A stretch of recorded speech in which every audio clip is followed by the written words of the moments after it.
एउटा समय थियो जुन बेलामा युद्ध गरेर चाहिँ राज्य विस्तार गर्ने प्रचलन थियो, राज्य विस्तार गरिन्थ्यो। त्यसै गरी राज्य विस्तार गर्दै जाँदा कुमाऊँ, गढवाल, टिस्टादेखिबाट हामीले ठुलो भूभाग एउटा जुनलाई हामीले ग्रेटर नेपाल भनेर पनि चिन्छौँ, त्यो सम्मको हाम्रो एउटा ठुलो साम्राज्य बनाएका थियौँ।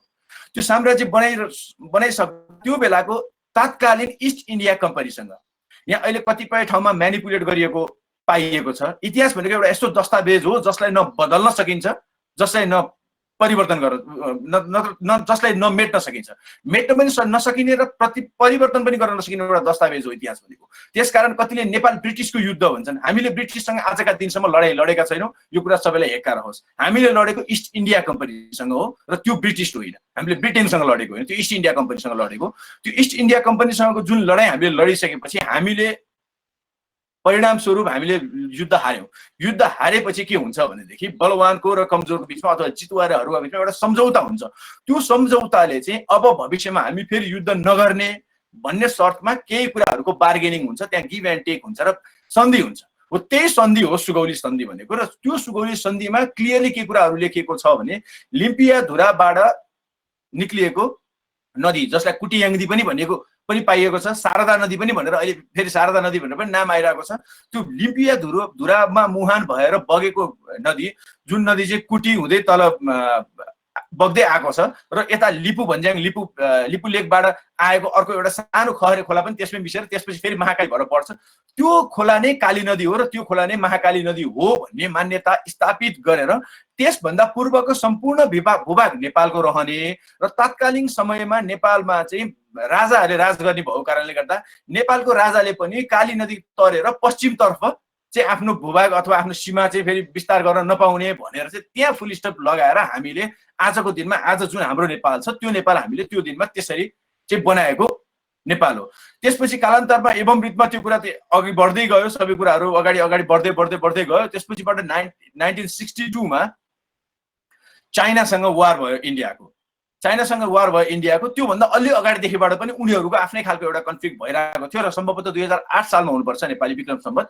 त्यो बेलामा मातृका प्रसाद कोइराला चाहिँ नेपालको प्रधानमन्त्री भएको बखतमा चाहिँ नेपालको सेनाहरूलाई पनि सैन्य तालिम दिनको लागि अथवा धेरै कुराहरू भनिकन चाहिँ यसरी चाहिँ अब इन्डियन सेनाको पनि सहयोग लिने भनेर त्यस बखतमा काठमाडौँको त्रिभुवन अन्तर्राष्ट्रिय विमानस्थलमा भारतीय सेनाहरू झरेको रेकर्ड छ। र त्यो झरिसकेपछि के भयो भने देशको 18 वटा ठाउँमा उत्तरी सीमामा हाम्रा उत्तरी सीमामा चाइनापट्टि 18 वटा ठाउँमा उनीहरूले पोस्ट बनाएर पनि त्यहाँ भारतीय सेनाहरू त्यहाँ बसेका छन्। र त्यो बेलाको एउटा यस्तो इतिहास थियो, त्यो एउटा कालो इतिहास भन्छु म त्यसलाई। अब जस्तै जे भने हामीले त्यसलाई स्वीकार्नुपर्छ, तर यस्तो थियो कि चप्पल पड्काउँदै भारतीय राजदूत आएर चाहिँ मन्त्री परिषदको बैठकमा बस्ने र उसले निर्देशन दिएर उसको इसारामा निर्णय गर्नुपर्ने एउटा प्रावधान थियो।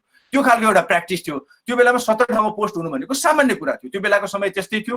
कसरी पुर्खाले यो राज्य जोगाएर यहाँसम्म ल्याउनु भएको थियो होला। सायद ती खालका कमी कमजोरी अथवा ती खालका कम्प्रोमाइजेसहरू पनि आफ्नो ठाउँमा आवश्यक थिए होलान् अथवा थिएनन् होला, त्यो आफ्नो ठाउँमा छ, त्यो पास्टको कुरा हो। र त्यसपछिबाट एवं रीति अगाडि बढ्दै गएपछि 2017-18 सालतिर लगभग होइन 2026-27 सालमा चाहिँ त्यसपछिबाट नेपालबाट सबै भारतीय सेनाहरूलाई फिर्ता पठाउने भनेर 17 वटा पोस्ट खाली गरियो।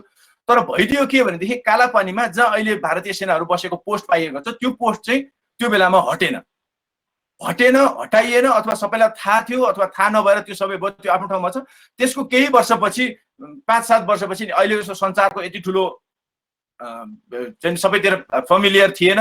हामीले यसरी फेसबुकबाट विरोध गरे जसरी अथवा त्यसरी सबै कुरा हाइलाइट गर्ने अवस्था थिएन। त्यो खबर आउन अलिकति ढिला लाग्यो। खबर आइसकेपछि पनि सायद तत्कालीन शासकहरूले त्यो आशा गर्न सक्नुभयो, त्यो हिम्मत गर्न सक्नुभयो कि सक्नु भएन आफ्नो ठाउँमा छ।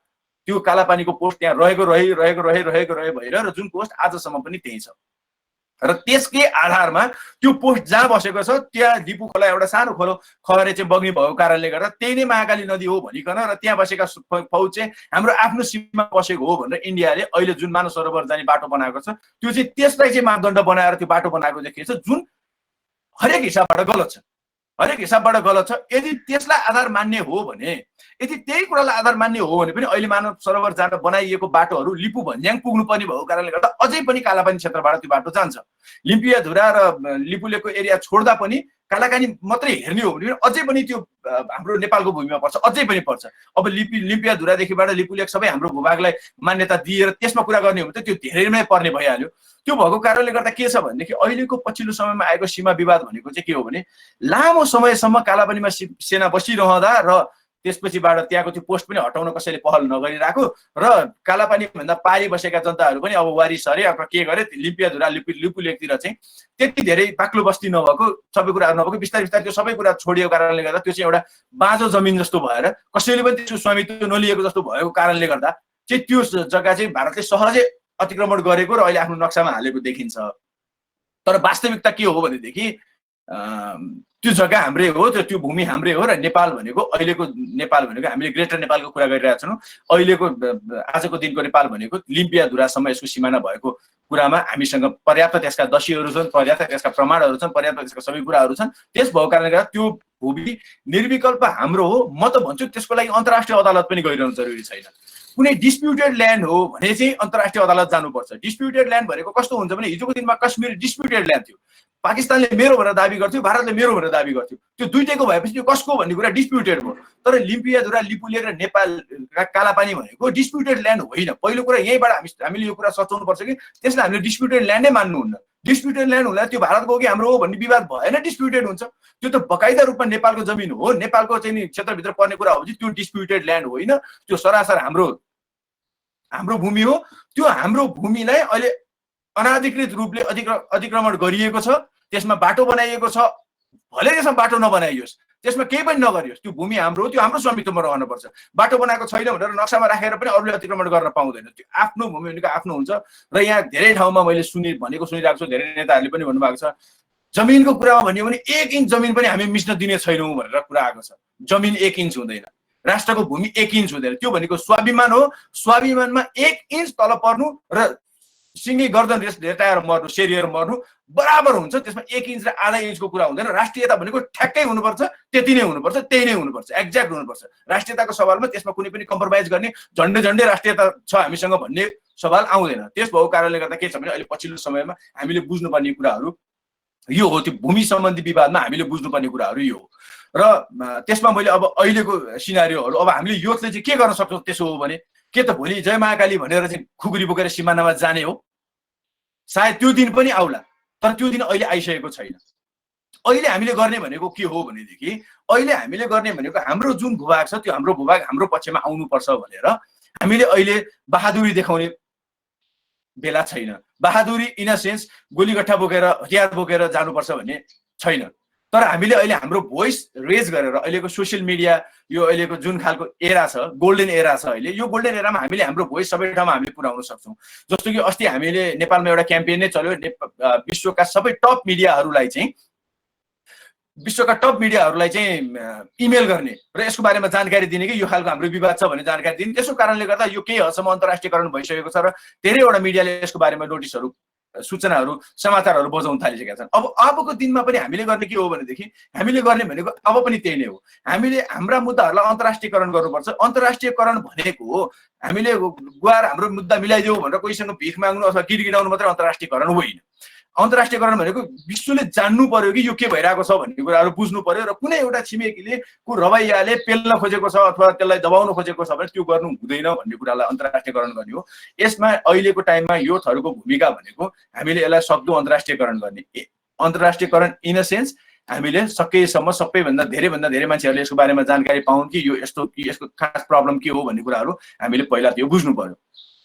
र दोस्रो कुरा के छ भनेदेखि सबै युवा साथीहरूलाई अहिले तपाईँहरू 70-75 जनाको आराजमा हुनुहुन्छ, तपाईँहरू सबैजनालाई एउटा कुरा मैले एकदम हाइलाइट गर्न चाहे, तपाईँहरूलाई मैले क्लियरली बताउन चाहे, लिम्पियाधुरा, लिपुलेक र कालापानी जुन हामीले अहिले दाबी गरेको हाम्रो भूभाग, त्यो भूभाग हिजोको दिनमा पनि हाम्रो थियो, आजको दिनमा पनि हाम्रो थियो र भोलिको दिनमा पनि हाम्रो थियो। कसैले बल मिचाइ गरेर 2-4 महिना, 2-4 वर्ष अथवा 2-4 दशकसम्म पनि पेल्न सक्ला आफ्नो भूमि भनेर त्यसलाई गर्न सक्ला। तर अन्ततोगत त्यो भूमि भनेको पाउने हामीले नै हो, किनकि त्यो भूमिमा हाम्रो यथेष्ट प्रमाणहरू छन्। यथेष्ट प्रमाणहरू छन्। तपाईँहरूले एउटा कुरा के बुझ्नुपर्छ भनेदेखि न हामीसँग प्रमाणित पो छैन कि हिजोको दिनमा काश्मीर जस्तो डिस्प्युटेड अन्त जस्तो डिस्प्युटेड छ कि त्यो भएको कारणले गर्दा हामीले गरेर पनि केही हुँदैन कि भोलि लड्नै पर्ने हो कि यसको लागि, त्यो केही सोच्नु पर्दैन कि हामीले लड्ने ठाउँसम्म पुग्नै पर्दैन। हामीले वाक्य युद्ध मात्रै गरे पुग्छ, बोलिदिए मात्रै पुग्छ। हामीले खुट्टा नकमाइकन यो हाम्रो हो हामी छोड्दैनौँ चाहिँ भन्नुपर्छ। तर हामीले त्यो भूमा पाउने पर्याप्त आधारहरू छन्। त्यो भनेको 2015 सालमा निर्वाचन हुँदाखेरि लिम्पियाधुरा र लिपुलेखबाट भोट हाल्ने नेपाली नागरिक हुनुहुन्छ। यदि त्यो भारतीय भूमि थियो भने हामीले हाम्रो देशको मात्रै कुरा नगरौँ, विश्वमा कुन देश छ जहाँ अर्को देशको नागरिकलाई भोट हाल्न दिइन्छ अथवा मतदाता अधिकार मतदानको अधिकार प्रदान गरिन्छ? निश्चय नै कहीँ पनि प्रदान गरिँदैन। त्यसको मतलब के हो भनेदेखि त्यो ठाउँ नेपाल थियो, नेपालको भूमि हो। र त्यसपछिबाट अर्को कुरा के हो भनेदेखि तपाईको त्यो ठाउँमा जुन ठाउँमा हामीले अहिले डिस्प्युटेड भनेर इन्डियाले कुरा गरिरहेको अतिक्रमण गरिरहेको ठाउँ छ, त्यो ठाउँका नागरिकहरूले आफ्नो जग्गा जमिनबाट कमाएको बालीको तिरो त्यो तिर्नको लागि नेपाल सरकारलाई तिरो तिरेको रसिदहरू छन्। यदि त्यो भूमि कुनै पनि दिनमा भारतकोमा पर्थ्यो अथवा यो कसको भन्ने खालको डिस्प्युटेड थियो भनेदेखि नेपाल सरकारले त्यसको तिरो कसरी लिन्थ्यो? र त्यसपछिबाट अलिकति पछाडि 2025-26 सालतिरको कुरामा त्यहाँ बसेका भारतीयहरूलाई चाहिँ हाम्रो यसको तिरो बुझाउनु पर्छ अथवा यसको चाहिँ के गर्ने भनेर कुरा गर्दाखेरि तिमीहरू चाहिँ हाम्रो सीमामा पर्दैन, त्यो भएको कारणले तिमीले यसको तिरो नेपाललाई बुझाउनु पर्छ भनेर चाहिँ त्यहाँका मान्छेले चाहिँ भनेको कुरा पनि त्यो पनि अगाडि एज अ एभिडेन्समा आइसकेको छ। र सुगौली सन्धिदेखि त्यो बेलादेखिका सबै हामीसँग दस्तावेजहरू पुराना नक्साहरूदेखिबाट लिएर हामीले युएनमा जुन नक्सा रजिस्टर गरेको छौँ त्यो रजिस्टर गरेको नक्सामा पनि ब्रिटिस इन्डिया चाहिँ नि इस्ट इन्डिया कम्पनीसँग चाहिँ हामीले गरेको ऊ अनुसार चाहिँ हामीले त्यो भूमि हाम्रो हो भन्ने त्यसमा हामीसँग पर्याप्त आधारहरू छन्। त्यस भएको कारणले गर्दा हामीले यस विषयमा कुनै सङ्कोच मान्नु पर्दैन कि त्यो हाम्रो जमिन हो कि होइन भनेर। अब युवाहरूले विरोध गर्नुपर्ने बेला छ, युवाहरूले आह्वान गर्नुपर्ने बेला छ। अब कसरी गर्ने त भन्ने कुरामा मैले अघि पनि भनिसकेँ, म अलिकति ग्रे लाइनबाट अगाडि बढ्न चाहन्छु। हामीसँग अहिले दुई तरिका छन् विरोध गर्ने। एउटा #बैक अफ इन्डिया, सबैभन्दा ठुलो विरोध यही नै होला, #बैक अफ इन्डिया। तर एउटा कुरा बुझ्नुहोस्, यी खालका कुराहरू भनेको यी खालका बोर्डर डिस्प्युटहरू हुन् अथवा नेसनल इस्युका कुनै पनि डिस्प्युटहरू हुन्, फेसबुकमा क्याम्पेनिङ गरेर 3.5 करोड बैक अफ इन्डिया भए पनि यसले केही भूमिका गर्नेवाला छैन। र हामीले सीमामा गएर रगत बगाएर खुकुरी तलवार जुदाएर अथवा बन्दुकी जुदाए पनि यसमा हुनेवाला केही पनि छैन, केही पनि नै हुनेवाला छैन। अब के हुन्छ भन्दाखेरि हामीले जति विवाद गरे पनि, जति लडे पनि, जति भिडे पनि अन्ततगत हामी भनेको वार्ताको टेबलमा बस्नुपर्छ र त्यो टेबलमा बसेर जुन दिन हामीले कुराहरू टुङ्गाउँछौँ र हस्ताक्षर गर्छौँ त्यो नै हाम्रो अन्तिम र आधिकारिक कुराहरू हुन्छ। जसरी हामी हिजो सुगौली सन्धिको बेलामा अन्तिम र आधिकारिक त्यसलाई बनाइएको थियो, त्यसै गरी त्यसलाई अन्तिम र आधिकारिक बनाउनु पर्छ भने अब हामी वीर गोर्खालीका सन्तान हौँ, लड्नको लागि हामी डराउँदैनौँ, हामी लड्नको लागि खुट्टा कमाउने मान्छे होइन। हिजोको दिनमा पनि तोप बन्दुकसँग खुकुरीको भरमा लडेको हाम्रो पुर्खाहरूको इतिहास साँच्ची नै छ र हामीमा पनि त्यही डिएनए छ, त्यही रगत छ। त्यस भएको कारणले गर्दा मर्नेसँग र 2-4 लिटर रगत 2-4 थोपा रगत बगाउनको लागि, ज्यानमा 2 थोपा रगत भएसम्म लड्नको लागि खासै त्यति ठुलो समस्या पर्छ जस्तो लाग्दैन। जहाँ कुरा आउँछ राष्ट्र र राष्ट्रियताको, आफ्नो मातृभूमिको कुरा आउँछ, त्यहाँ लड्नको लागि खासै सङ्कोच मान्ने कुनै पनि युवाहरू हुनुहुन्छ जस्तो मलाई लाग्दैन। तर त्यो लड्नुपर्ने स्थितिसम्म हामी अहिलेसम्म त्यहाँ पुगेकै छैनौँ, हामी त्यहाँसम्म पुग्नुपर्ने आवश्यकतै छैन। त्यो भएको कारणले गर्दा हामीले गर्ने कुराहरू भनेको के हो भनेदेखि मेरो ग्रे लाइनबाट मैले तपाईँलाई बताउँदा हामीले आजको दिनमा #बैक अफ इन्डिया छोडेर अथवा त्यसलाई पनि कन्टिन्यू गर्नुहोस्, म त्यो तपाईँहरूको त्यो अधिकारमा हनन गर्दिनँ। तर म के भन्छु भने #वेक अप नेपाल गभर्मेन्ट भनेर चाहिँ हामीले यदि क्याम्पेन चलायौँ भने, किनभने वास्तवमा के हुन्छ भनेदेखि यो डिस्प्युट मिलाउने जिम्मा त तपाईँ हामी जति कराए पनि यो नेपाल गभर्मेन्टको हो, नेपाल सरकारको हो। र नेपाल सरकारको कार्यकारी पदमा जो आसीन हुनुहुन्छ उहाँहरूले नै गएर त्यो मिटिङ गरेर सबै गरेर यो कुराहरू टुङ्गाउनु पर्छ भनिसकेपछि हामीले अहिलेको टाइममा जवाफदेही बनाउनु पर्ने, सिरियस बनाउनु पर्ने भनेको नेपाल गभर्मेन्टलाई हो। त्यस भएको कारणले गर्दा हामीले वेक अप नेपाल गभर्मेन्ट # सुरु गर्न सक्छौँ। त्यो भएपछि हामीले हाम्रो गभर्मेन्टलाई वार्ताको लागि मात्रै तयारी गरिदिनु पर्यो, प्रेसर दिएर खुट्टा नकमाइकन वार्तामा जानुहोस्, हामी तपाईँहरूको पछाडि छौँ, भोलि लड्नु परेछ भने पनि हामी तपाईँहरूसँग छौँ भन्ने एउटा माहौल मात्रै बनाइदिने हो भने पनि उहाँहरूले वार्ता गर्नुहुन्छ। र जब वार्ता गर्नलाई अगाडि बढिन्छ, वार्ता गरिन्छ र सबै कुरा हुन्छ, त्यो भइसकेपछि हाम्रो भूमि हामीले निश्चय नै पाउँछौँ, किनभने त्यसको हामीसँग यथेष्ट प्रमाणदेखिबाट सबै कुराहरू छन्। त्यो भएको कारणले गर्दा हामी अलिकति रचनात्मक हिसाबले त्यसरी पनि अगाडि बढ्न सक्छौँ र त्यसरी पनि हामी अगाडि बढेर त्यसरी पनि एउटा प्रेसर क्रिएट गर्न सक्छौँ। हामीले प्रेसर क्रिएट गरेर नै अहिले हामीले सबै कुराहरूलाई चाहिँ नि यहाँसम्म एउटा निचोडमा पुर्याउने र हाम्रो राष्ट्र राष्ट्रियता, हामी स्वाभिमान चाहिँ नि स्वाभिमान सहितको चाहिँ एउटा मुलुक हुन्छ नि, जुन हिजोको हाम्रो पुस्ताहरूले गर्नुभएको इतिहासमा जुन एउटा नाम लेखाएका छौँ अहिले वीर गोर्खाली भनेर, हिजो लडेर वीर गोर्खाली भनेर नाम बनाएको थियो भने अब लड्नु पनि जरुरी छैन, मात्र आफ्नो अडानमा रहिदिए हुन्छ, मात्र खुट्टा नकमाइदिए हुन्छ। यदि हाम्रा माथिका नेतृत्वहरूले जसले त्यसको लागि वार्ता गर्नुपर्छ, त्यसको लागि कुरा गर्नुपर्छ, उहाँहरू जान लाउनु भयो भने, उहाँले खुट्टा कमाउनु भयो भने त्यो कमाएका खुट्टालाई हामी छौँ भनेर समात्दिए मात्रै पुग्छ र हामीले हाम्रो भूमि निश्चय रूपमा नै हामीले यहाँ पाउँछौँ।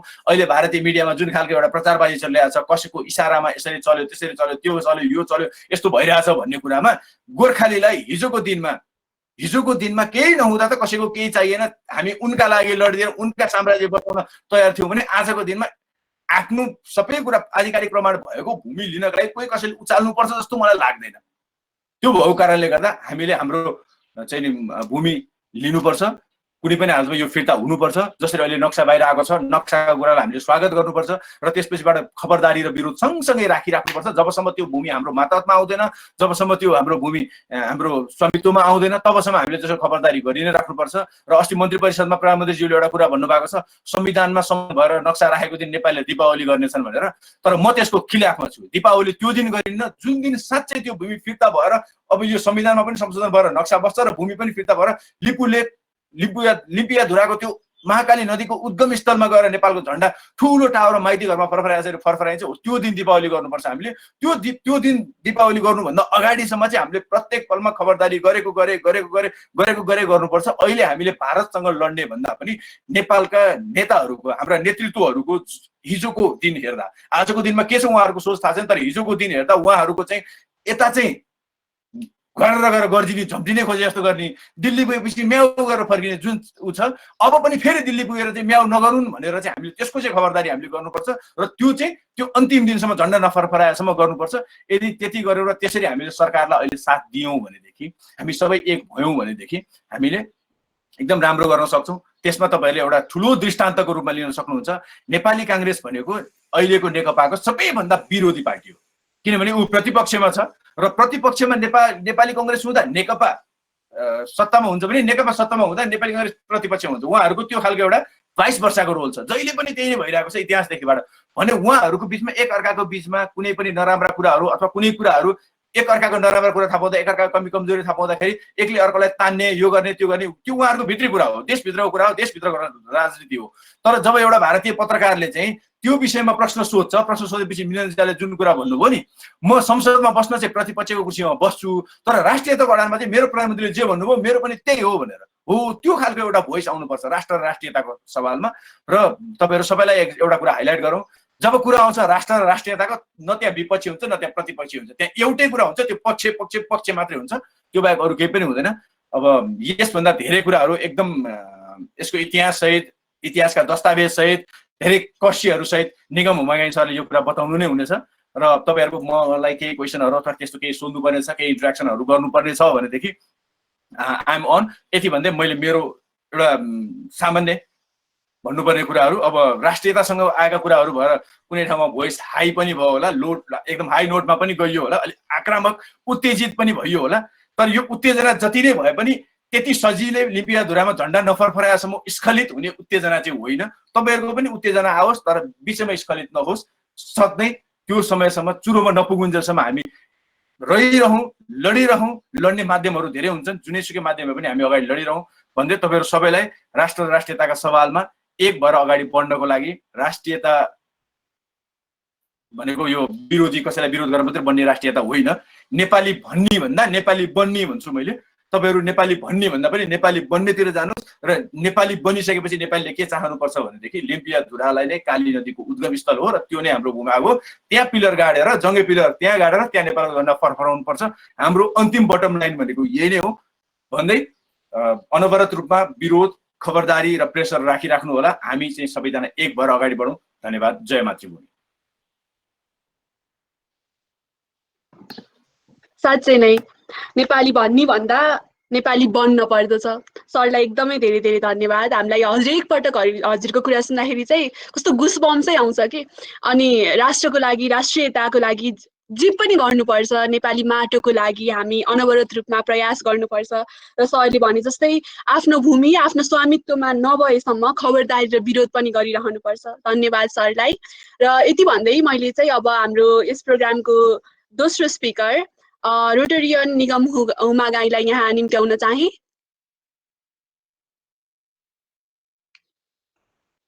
Hello sir.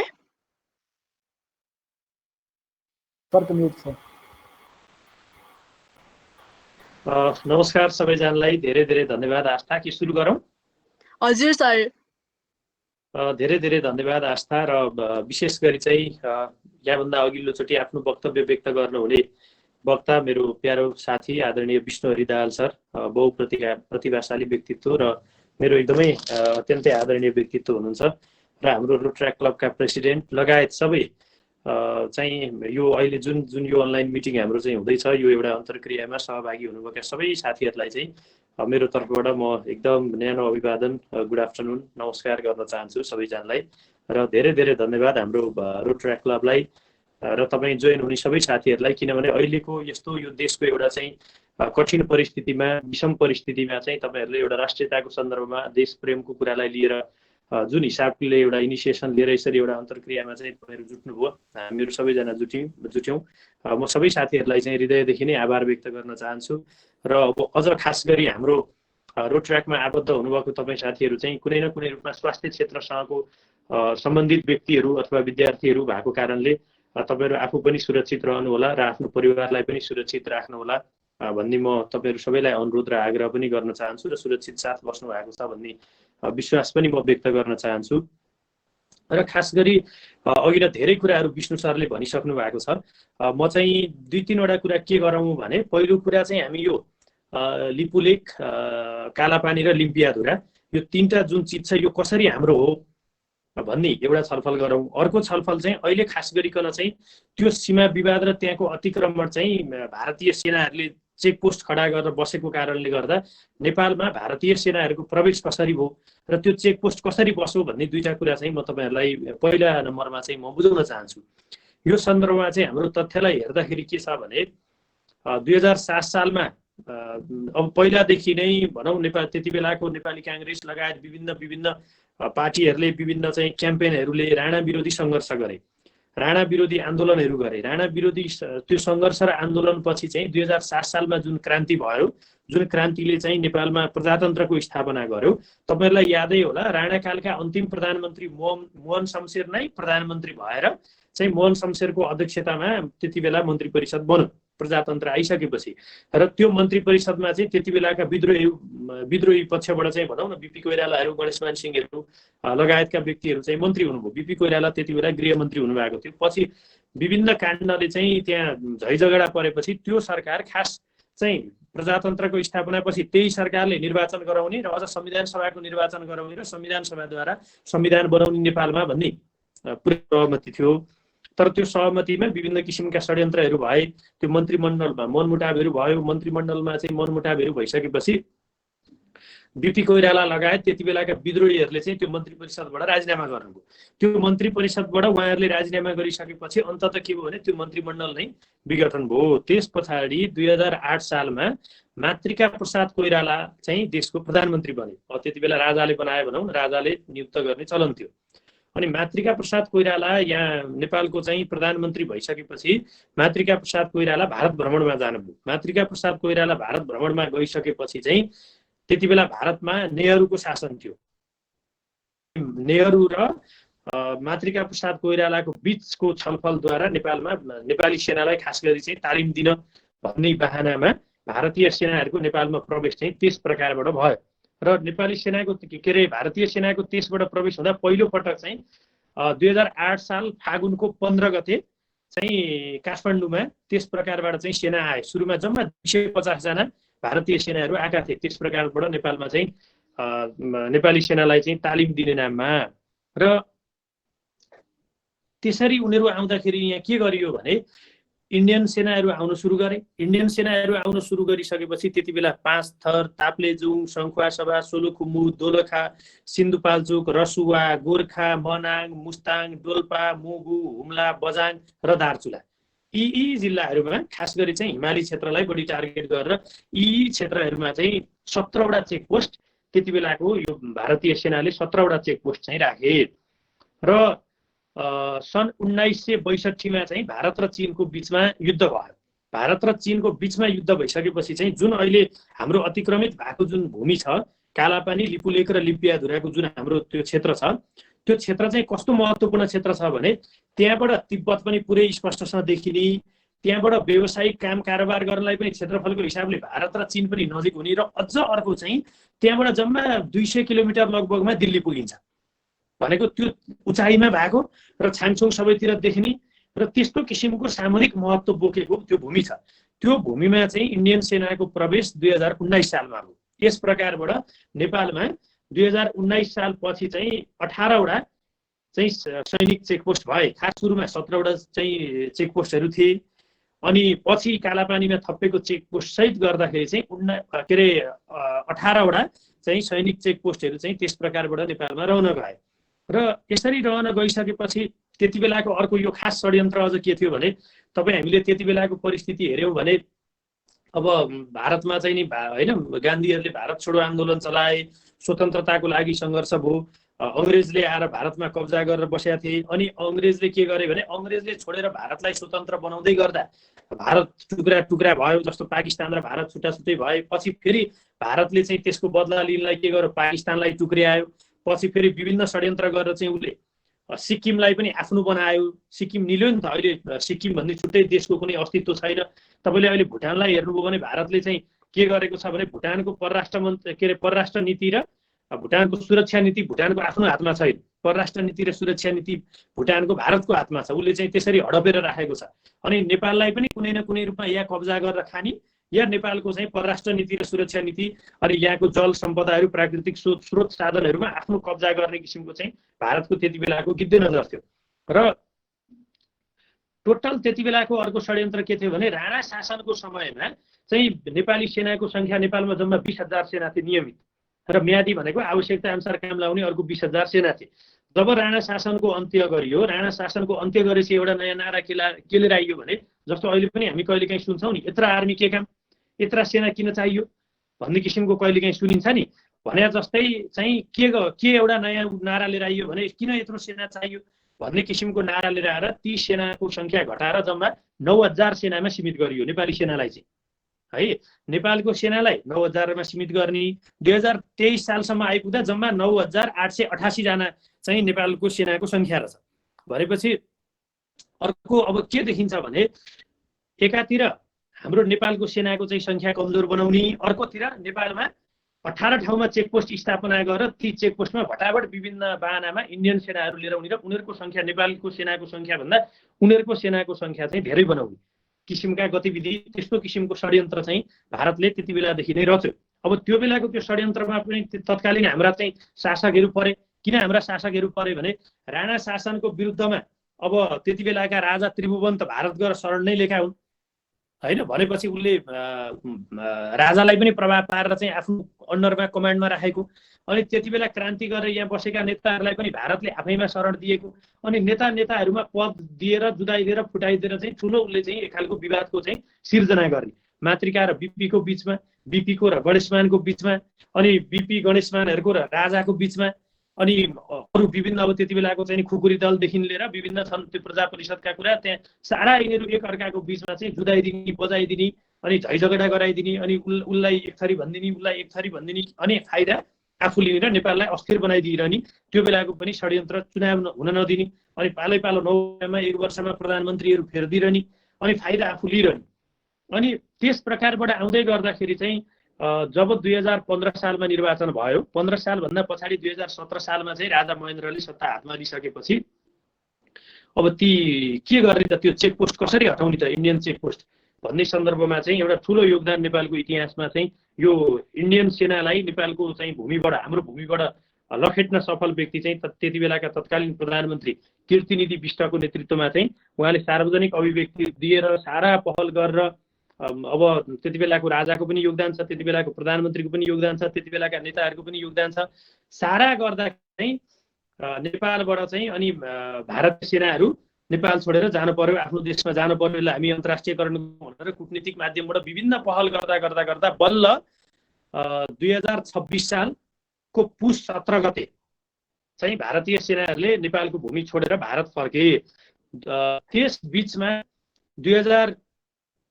2026 साल फागुनको 17 गते भनौँ न, अब 17 पुस 2026 सम्म 26बाट चाहिँ जाने प्रक्रिया सुरु भयो, जान थाले।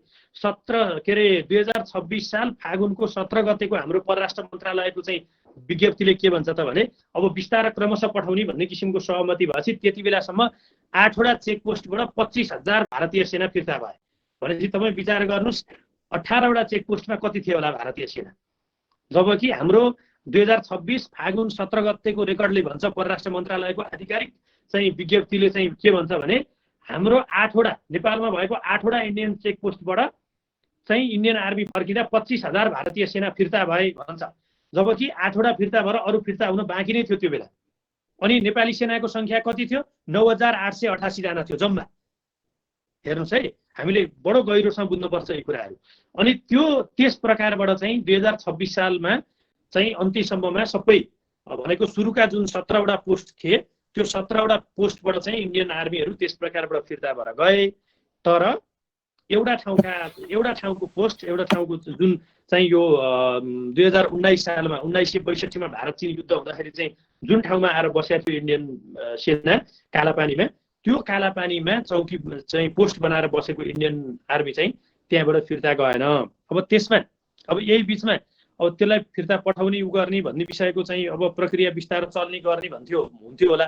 एउटा एकातिर अस्थिर सरकार, अर्कोतिर अब त्यसको इनिसिएसन लिने महेन्द्रको 28 सालमा राजा महेन्द्रको पनि निधन भयो। त्यसपछि नयाँ आउने राजाले त्यतातिर ध्यान पुर्याएनन् अथवा अरूले पनि रिपोर्टिङ गरेनन्। त्यस पछाडि के भयो, अब पञ्चायत टिकाउन उनले चुप लाग्ने, बहुदल आयो, आफू नेताबन्द मन्त्रीबन्द नेताहरू चुप लाग्ने। यस प्रकारबाट उनले त्यो कालापानीको आफ्नो उपस्थिति चाहिँ उनले कायम नै गर्यो। यो नेपालमा कसरी इन्डियन सेनाको प्रवेश हो र कसरी अहिले ती सेनाहरू चाहिँ त्यो ठाउँमा बसिरहेका हुन्, खास परिस्थिति के हो भन्ने कुरो मैले अलिकति तपाईँहरूलाई चाहिँ यो कुरोको जानकारी गराएँ। अब अर्को एउटा कुरो तपाईँ हामी सबैजनाले बुझ्नुपर्ने अर्को कुरो के छ भने अब यो कालापानी, लिपुलेक र लिम्पियाधुरा चाहिँ हाम्रो हो कि होइन, अथवा के हिसाबबाट हाम्रो हो अथवा के हिसाबबाट हाम्रो होइन, उसले के भनेर उसको दाबी गरे हो र के कारणले गर्दा हाम्रो हो र यो मुद्दालाई चाहिँ कसरी सल्भ गर्ने, यसको अन्तर्राष्ट्रियकरण गर्नुपर्ने कि नपर्ने। अघि नै विष्णु सरले एउटा बडो महत्त्वपूर्ण विषय चाहिँ उठान गर्नुभयो। हामी कुनै पनि कुरालाई अन्तर्राष्ट्रियकरण गर्नुपर्छ, अन्तर्राष्ट्रिय अदालतमा जानुपर्छ भन्ने विषयको चाहिँ कुराकानी गर्छौँ। त्योभन्दा अगाडि हामीले के बुझ्नुपर्छ भने यदि त्यो भूमि हाम्रो थिएन, अब कहीँबाट पहिला कुनै जमानामा हाम्रो थियो अथवा हाम्रो होइन, अथवा त्यहाँ दुवैले दाबी गर्ने ठाउँ हो, उसमा पनि केही चिज छन्, प्रमाण छन् भनेन हामीले त्यो भूभाग हाम्रो पनि हो भनेर दाबी गर्ने हो होइन। अब भोलि उसले नेपाल भन्ने चाहिँ छुट्टै देशै होइन, यो भारतै हो भनेर अर्को नक्सा बनाएर भारतले जारी गर्दैला कि हामी यो कुराले अन्तर्राष्ट्रिय अदालतमा मुद्दै मात्रै हालेर बस्ने हो त? यसको कुनै मुद्दा सुद्धा हालिरहनु पर्ने जरुरी छैन। यो विषयको अन्तर्राष्ट्रियकरण गर्ने हो। तर अन्तर्राष्ट्रियकरण गर्ने भनेको के हो भने अन्तर्राष्ट्रिय फोरमहरूमा बोल्ने हो, संयुक्त राष्ट्र सङ्घका कार्यक्रममा बोल्ने हो, विभिन्न राष्ट्रका राष्ट्र प्रमुखहरू चाहिँ हुँदाखेरि चाहिँ राष्ट्र प्रमुखहरूसँगको छलफलमा उठाउने हो, इन्टरनेसनल विभिन्न फोरमहरूमा यो कुरा उठाउने हो कि हाम्रो आफ्नो भूमिमा भारतले यसरी अतिक्रमणको प्रयास गरेको छ है। तपाईँहरूले पनि इन्डियनहरूलाई भेट्दा उनीहरूसँगको चाहिँ एक आपसको रिलेसनमा एक होसियार पनि हुनु होला, अर्को उनीहरूलाई भनिदिनु होला। त्यसरी चाहिँ स्वाभिमान भन्ने कुरो, सोभरेन्टी भन्ने कुरा कुनै पनि देशको क्षेत्रफल अनुसार सानो ठुलो हुने भन्ने होइन। त्यो भएको कारणले उनीहरूको सोभरेन्टीको, उनीहरूको स्वाभिमानको तपाईँले चाहिँ सम्मान गर्नु होला भनेर तपाईँहरूले पनि भनिदिनु पर्यो भनेर हामीले अन्तर्राष्ट्रिय मञ्चहरूमा, अन्तर्राष्ट्रिय फोरमहरूमा उठाउने हो। तर यसको कुनै मुद्दा मामला गरिरहनु पर्ने जरुरी छैन। अर्को हामीले के बुझ्नुपर्छ भने जुन हाम्रो अहिलेको चाहिँ नेपाल छ, खास गरी राजा पृथ्वीनारायण शाहको नेतृत्वमा चाहिँ त्यति बेलाको सेनाले, त्यति बेलाका तपाईँ हाम्रा बाबुबाजेले जुन एउटा चाहिँ नेपालको एकीकरण भयो, नेपालको एकीकरण भइसकेपछि चाहिँ जुन नेपालको र अङ्ग्रेजको बिचमा, नेपाली र इस्ट इन्डिया कम्पनीको बिचमा चाहिँ जुन युद्ध भयो, त्यो युद्धभन्दा पछि जुन एउटा सुगौली सन्धि भयो, त्यो सुगौली सन्धिले निर्धारण गरेको सिमानालाई हामीले अहिलेको नेपालको एउटा सिमाना हामीले मान्छौँ। तर त्यसमा पनि एउटा छ, अर्को एउटा कुरा के छ भने सुगौली सन्धिभन्दा पछाडिको पनि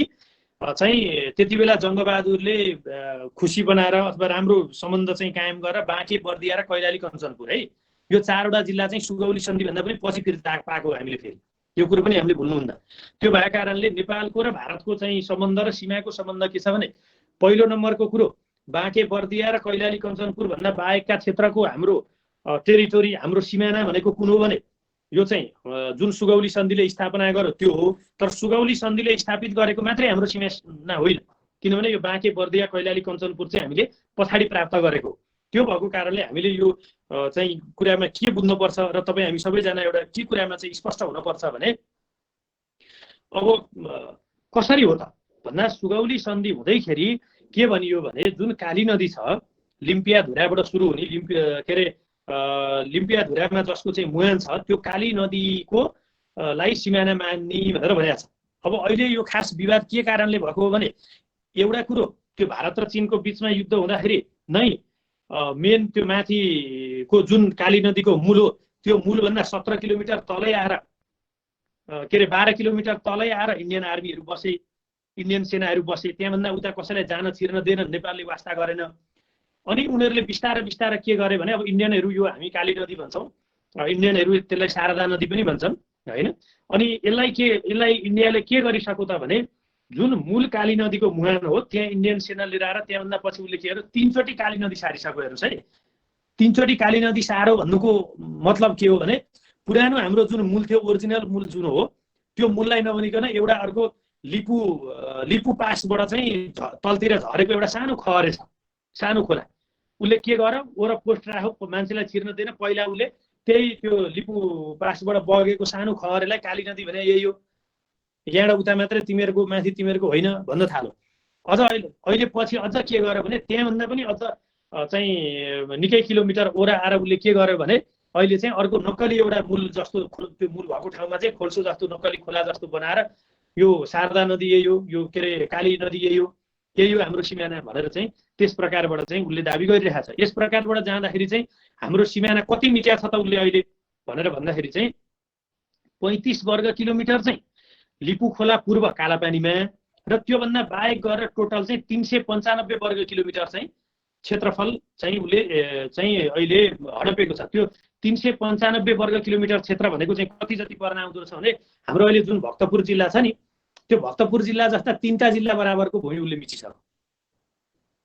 हेर्नुहोस् है, त्यो एरियामा त्यहाँ कसैलाई छिर्न दिँदैन, इन्डियन पनि पास बेगर जान पाइँदैन भने जस्तो उसले देखाएको छ। नेपालीलाई त कसैलाई त्यहाँ छिर्न दिँदैन, दिएकै छैन उसले। यसको वास्तविकता यस्तो छ। अब अर्को त्यो हाम्रो हुनुको 2-3टा कारण, एउटा त मैले भनिहालेँ सुगौली सन्धि अनुसार काली नदी, त्यो काली नदीको मुहान लिम्पियाधुराको माथि छ, त्यस कारणले गर्दा कुनै विवादै छैन। पहिला पनि यिनीहरूले चाहिँ कहिले भने यो सुगौली सन्धि भन्दा पछाडि 1818 तिर चाहिँ भारतले एकचोटि यो विषयमा यो कालापानी यो त यो यतापट्टिको क्षेत्र हाम्रो यो हो भनेर उसले बिचमा त्यहाँनिर विवाद मचाउन एकचोटि खोजेको थियो। त्यति बेला चाहिँ अङ्ग्रेजहरूले बडो प्रष्टसँग, त्यति बेलाको चाहिँ ब्रिटेनले भनौँ न अङ्ग्रेजहरूले बडो प्रष्टसँग भनेका छन् यो कुटी, नाभि र गुन्जी है लगायतको ती क्षेत्रमा तैँले विवाद नगर, त्यो मूलभन्दा यतापट्टि त्यो क्षेत्र नेपालकै हो भनेर उनीहरूले बडो स्पष्टसँग भनिएको छ।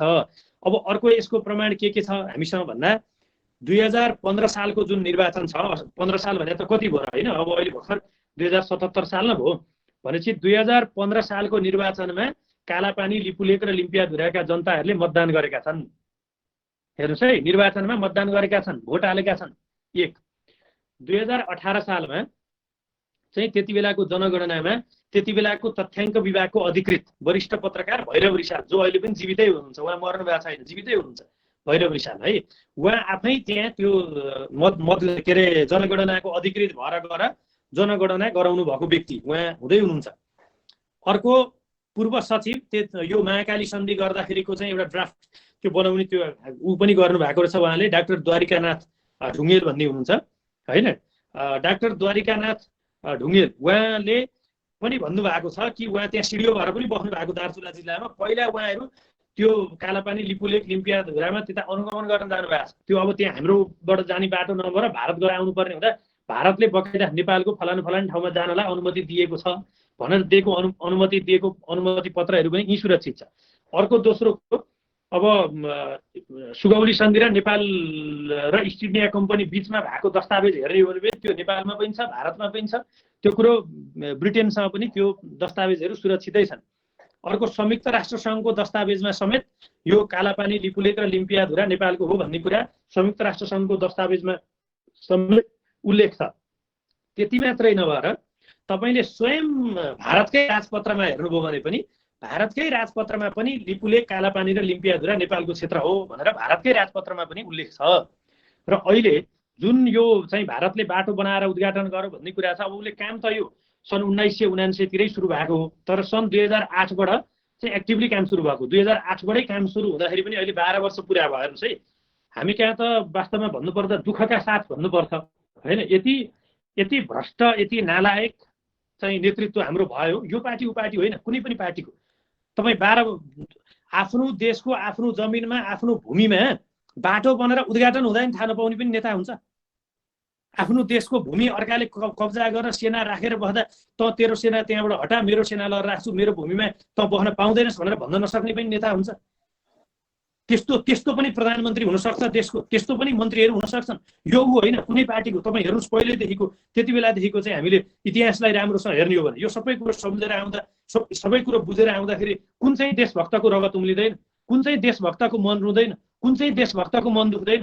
तपाईँ हामी त काठमाडौँमा छौँ, बडो सेवा सुविधामा हुर्केका छौँ, पढ्न पाएका छौँ, बुझ्न पाएका छौँ, केही कुरा जानेका छौँ। त्यत्रका 6 महिना हिउँ पर्छ बाहिर निक्लिन सक्ने स्थिति छैन त्यहाँ। 3 महिना त कम्प्लिट त्यो घरबाट बाहिरै निक्लिन सक्ने किसिमको परिस्थिति हुन्छ।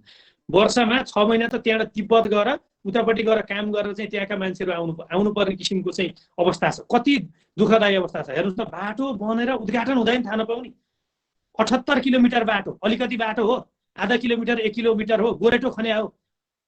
त्यत्रो चाहिँ तपाईँको तिब्बतको मानसरोवर जस्तो चाहिँ एउटा विश्वले चिनेको तीर्थ, त्यत्रो पपुलर ठाउँमा जानको लागि, त्यो पनि एक ठाउँमा अलिकति एउटा उसबाट हो र कालापानी लिपुलेक हुँदै नाभी ढुङ्गा हुँदै अगाडि बढ्छ त्यो बाटो। कालापानी क्रस गरी लिपुलेक क्रस गरी नाभी ढुङ्गा हुँदै त्यो चाहिँ अगाडि जाने किसिम। 78 किलोमिटर कल्पना गर्नुहोस् न, 78 किलोमिटर भने कति हो होइन। त्यो भएको कारणले गर्दाखेरि चाहिँ हामीले पुरै विचार गर्नुपर्छ, एक अध्ययन गर्नुपर्छ, एक कुरा बुझ्नुपर्छ। र यी सबै कुराले गर्दाखेरि यो एकदम छर्लङ्ग छ कि यो जमिन हाम्रो हो। र एउटा खुसीको कुरा भनौँ, एउटा राम्रो कुरा चाहिँ भनौँ, ढिलै भए पनि होइन, अब यो यत्रो जनदबावको सिर्जना नगरे भए त सायद यो पनि हिम्मत गर्थ्यो गर्दैन थियो सरकारले होइन। तर यसको अर्को सबैभन्दा ठुलो दोषी चाहिँ के पनि हो भने यो महाकाली सन्धि भन्ने जुन सन्धि छ, त्यो सन्धि पनि यो भूमि गुम्नुमा ठुलो दोषी छ। किनभने यो महाकाली सन्धि चाहिँ महाकाली सन्धिको हस्ताक्षरकर्ता चाहिँ त्यति बेला महाकाली सन्धि हुँदाको प्रधानमन्त्री चाहिँ शेरबहादुर देउवा हुनुहुन्थ्यो। र त्यति बेला संसदबाट महाकाली सन्धि पास गर्नुपर्छ भनेर चाहिँ संसदमा बहुमत पुर्याउने, त्यसको नेतृत्व गर्ने नेता चाहिँ केपी ओली र माधव नेपालहरू हुनुहुन्थ्यो है। ल हेर्नुहोस् है, अहिले उहाँहरू नै त हुनुहुन्छ अहिलेको पनि नेतृत्वमा होइन। पढ्न पर्दैन, हेर्नु पर्दैन। अनि अर्को अब म तपाईँहरूलाई के आग्रह गर्न चाहन्छु भने यी त सबै यी भए हाम्रा चाहिँ समस्याका कुराहरू भए है। अब अर्को कुरा, त्यहाँ अर्को एभिडेन्सको कुरा के छ भने त्यहाँका जनताले आफ्नो जग्गाको तिरिया रसिद छ। त्यहाँका जनताले चाहिँ के अरे त्यहाँ गएर हाम्रो प्रशासनको उपस्थिति भएर प्रशासनिक काम गरे कर्मचारीहरू त्यो ठाउँमा छन्। त्यहाँबाट गएर चाहिँ अर्को कुरा भनेको त्यो ठाउँमा अघि नै भनिहालेँ निर्वाचन भएको छ, जनगणना भएको छ। त्योभन्दा बाहेक त्यहाँका जनतालाई अहिले पनि गएर सोध्नु होइन। मैले त त्यहाँ प्रत्यक्ष कुरा गरेको छु, दार्चुलासम्म म गएको छु, तर चाहिँ लाल पूर्जा हातमा छ, आफ्नो जमिनमा जान पाउनु छैन। इन्डियन सेना आएर बसिया छ, गयो भने गोली हानेर मार्छ। अस्ति त्यो प्रदेशको सभामुखको तपाईँले चाहिँ अन्तर्वार्ता, उपसभामुखको अन्तर्वार्ता तपाईँहरूले हेर्न भ्याउनुभयो कि भ्याउनु भएन? हामी त्यो ठाउँमा जान सक्दैनौँ सर। किन जान सक्दैनौँ भने हामीलाई दोस्रो गोविन्द गौतम बन्नु छैन भनेर बोलेकी छिन्। गोविन्द गौतम भनेको नाम यो मेरो सिमाना नछो, यो मेरो सीमा हो भनेर कब्जा गर्न आएको इन्डियन आर्मीलाई खबरदार गर्न जाँदाखेरि एसएसबीले गोली हानेर मारेको चाहिँ नेपाली शहीद हो गोविन्द गौतम भनेको। नेपालको उच्च पदस्थ ठाउँमा बस्ने त्यति नालायक भए, त्यति भ्रष्ट भए, त्यति नराम्रो उ गरे। अब भनेको विरोधका लागि विरोध गर्न खोजेको होइन। कहिलेकाहीँ म तपाईँहरू अरूलाई सबै साथीहरूलाई के पनि आग्रह गर्छु भने कहिलेकाहीँ के सुनिन्छ भने राष्ट्रवादको कुरा गरे, खोक्रो राष्ट्रवाद, उग्र राष्ट्रवाद, अन्ध राष्ट्रवाद होइन, विभिन्न कुरा सुनिन्छ। ए बाबा, राष्ट्रवाद देशभक्ति भन्ने कुरो पनि अन्ध, उग्र, खोक्रो, बोक्रो भन्ने हुन्छ। जोसँग देशभक्ति छैन त्यो नेपाली हुन सक्छ? जसलाई देशको माटोको माया छैन, जसलाई देशको जनताको माया छैन होइन, के त्यस्तो व्यक्ति नेपाली हुन सक्छ? त्यसकारणले तपाईँ हामी सबै साथीहरूले बुझ्नुपर्ने कुरा के हो भने राष्ट्रियता भनेको माटो पनि हो, राष्ट्रियता भनेको जनता पनि हो, राष्ट्रियता भनेको त्यसभित्र भएको हाम्रा सम्पदाहरू, सम्पत्तिहरू, सबै कुराहरू। त्यसैले राष्ट्रवाद भन्ने कुरो कहिले पनि उग्र पनि हुन्न, खोक्रो पनि हुन्न, बोख्रो पनि हुन्न, बढी पनि हुन्न, तल पनि हुन्न। राष्ट्रवाद राष्ट्रवाद नै हो, देशभक्ति देशभक्ति नै हो, राष्ट्रियता राष्ट्रियतै हो, त्यो एउटै हुन्छ। यो चाहिँ नेपालीहरूको एकतालाई कमजोर बनाउनको लागि होइन, हामी बिचमा चाहिँ फाटो लिएर आइदिनको लागि अनि त्यसभित्रमा चाहिँ खेल्नको लागि चाहिँ मान्छेलाई विभिन्न नाम दिनु, विभिन्न चाहिँ बोक्रा उडाउने, यसले यस्तो भन्यो, यसले उस्तो कुरा गर्यो, यो कुरा गर्यो, त्यो कुरा गर्यो, यो हो त्यो होइन। त्यो हामी सबैजनाले चाहिँ गम्भीरतापूर्वक यो विषयलाई चाहिँ तपाईँ हामी सबैले गम्भीरतापूर्वक चाहिँ लिनुपर्ने म अनुरोध गर्न चाहन्छु।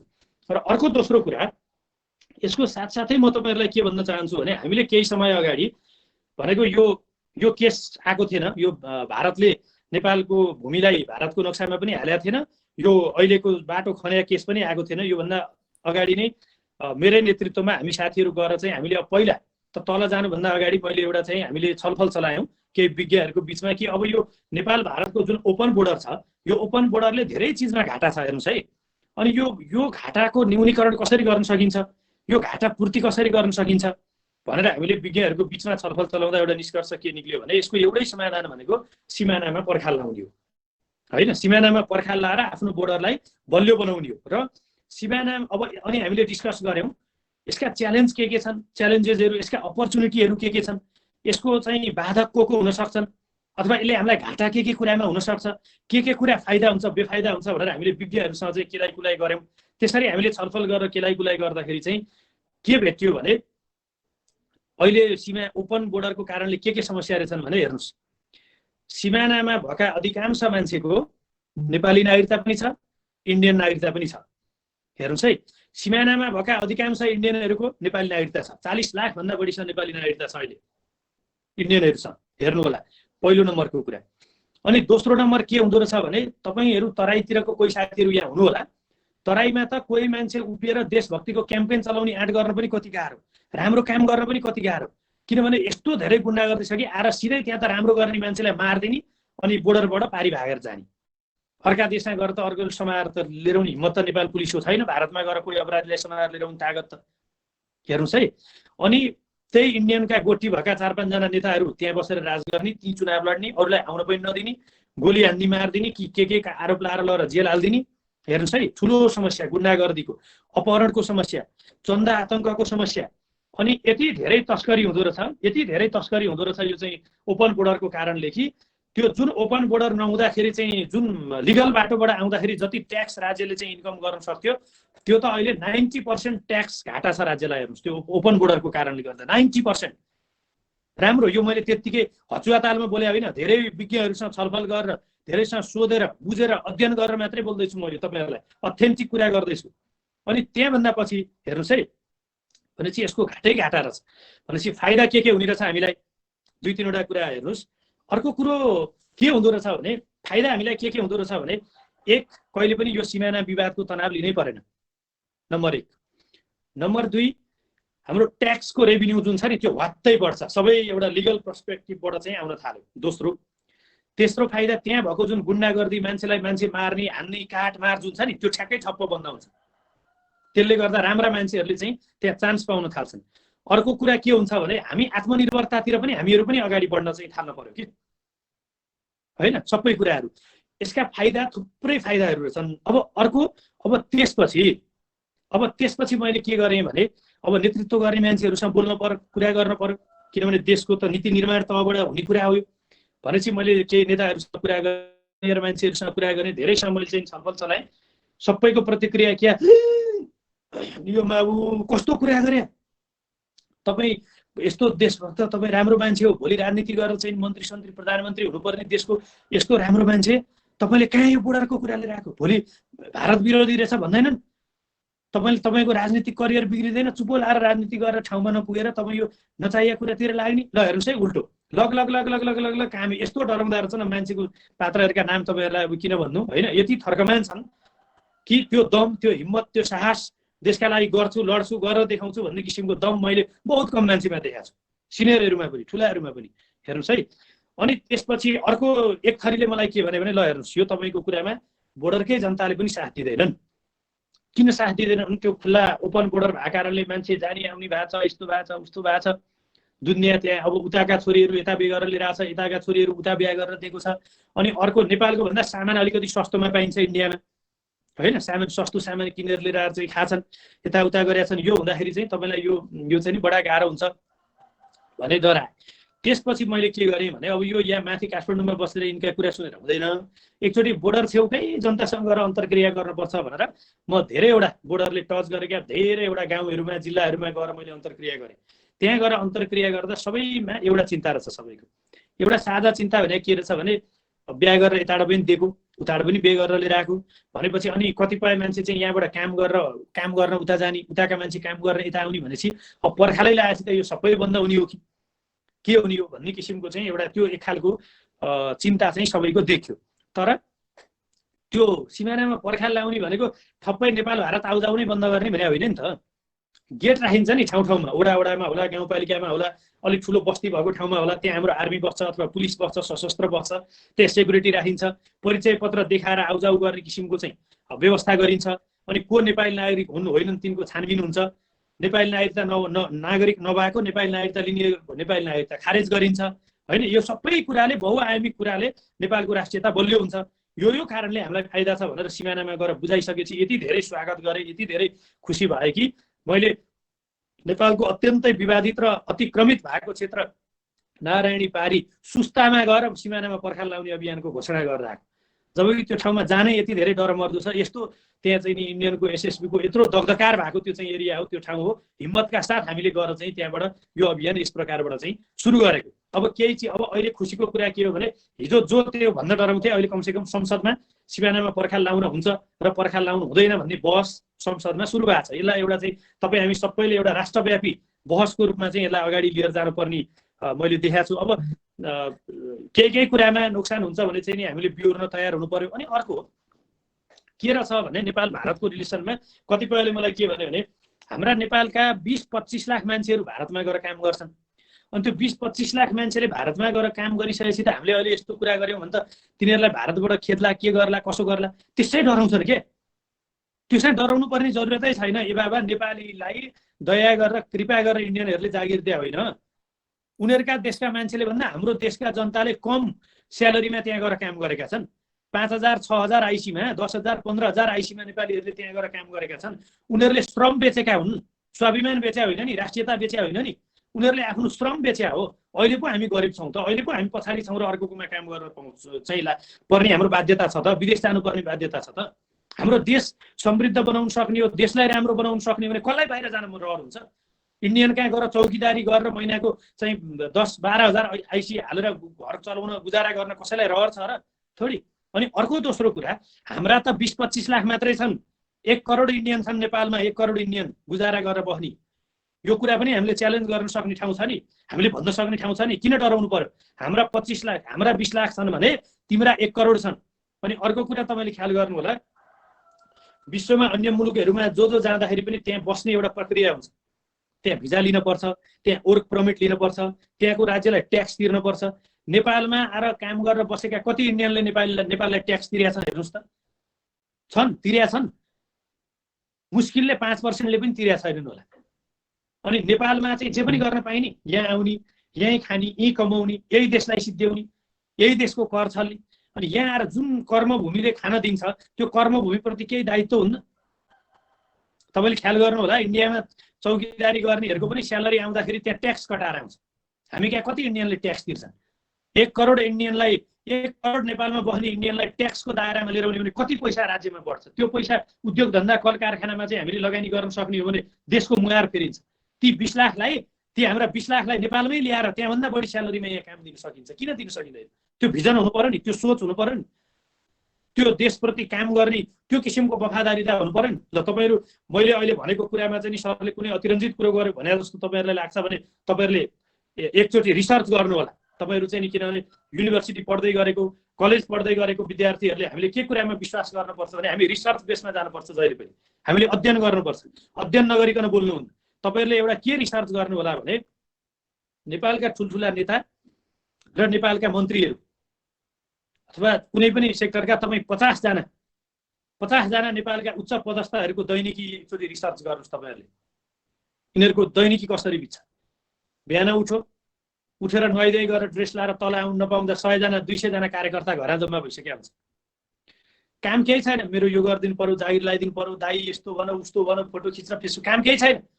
अनि बिहानभरिको समय ती विभिन्न मान्छेलाई भेटेर 9 बजे 10 बजेसम्मको समय जान्छ।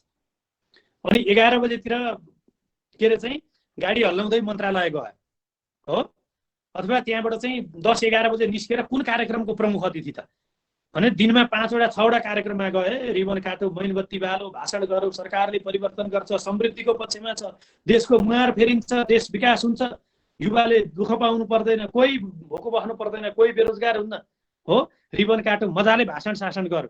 फेरि त्यहाँबाट झन्डा हल्लाउँदै सिंहदरबार गयो। मन्त्रालय जाँदा तपाईँ हेर्नुहोस् त, मन्त्रालयमा मन्त्रीको चेम्बरभन्दा बाहिरपट्टि 100 जना मान्छे नभएको देख्नु भएको छ कहिले? 50-100 जना मान्छे।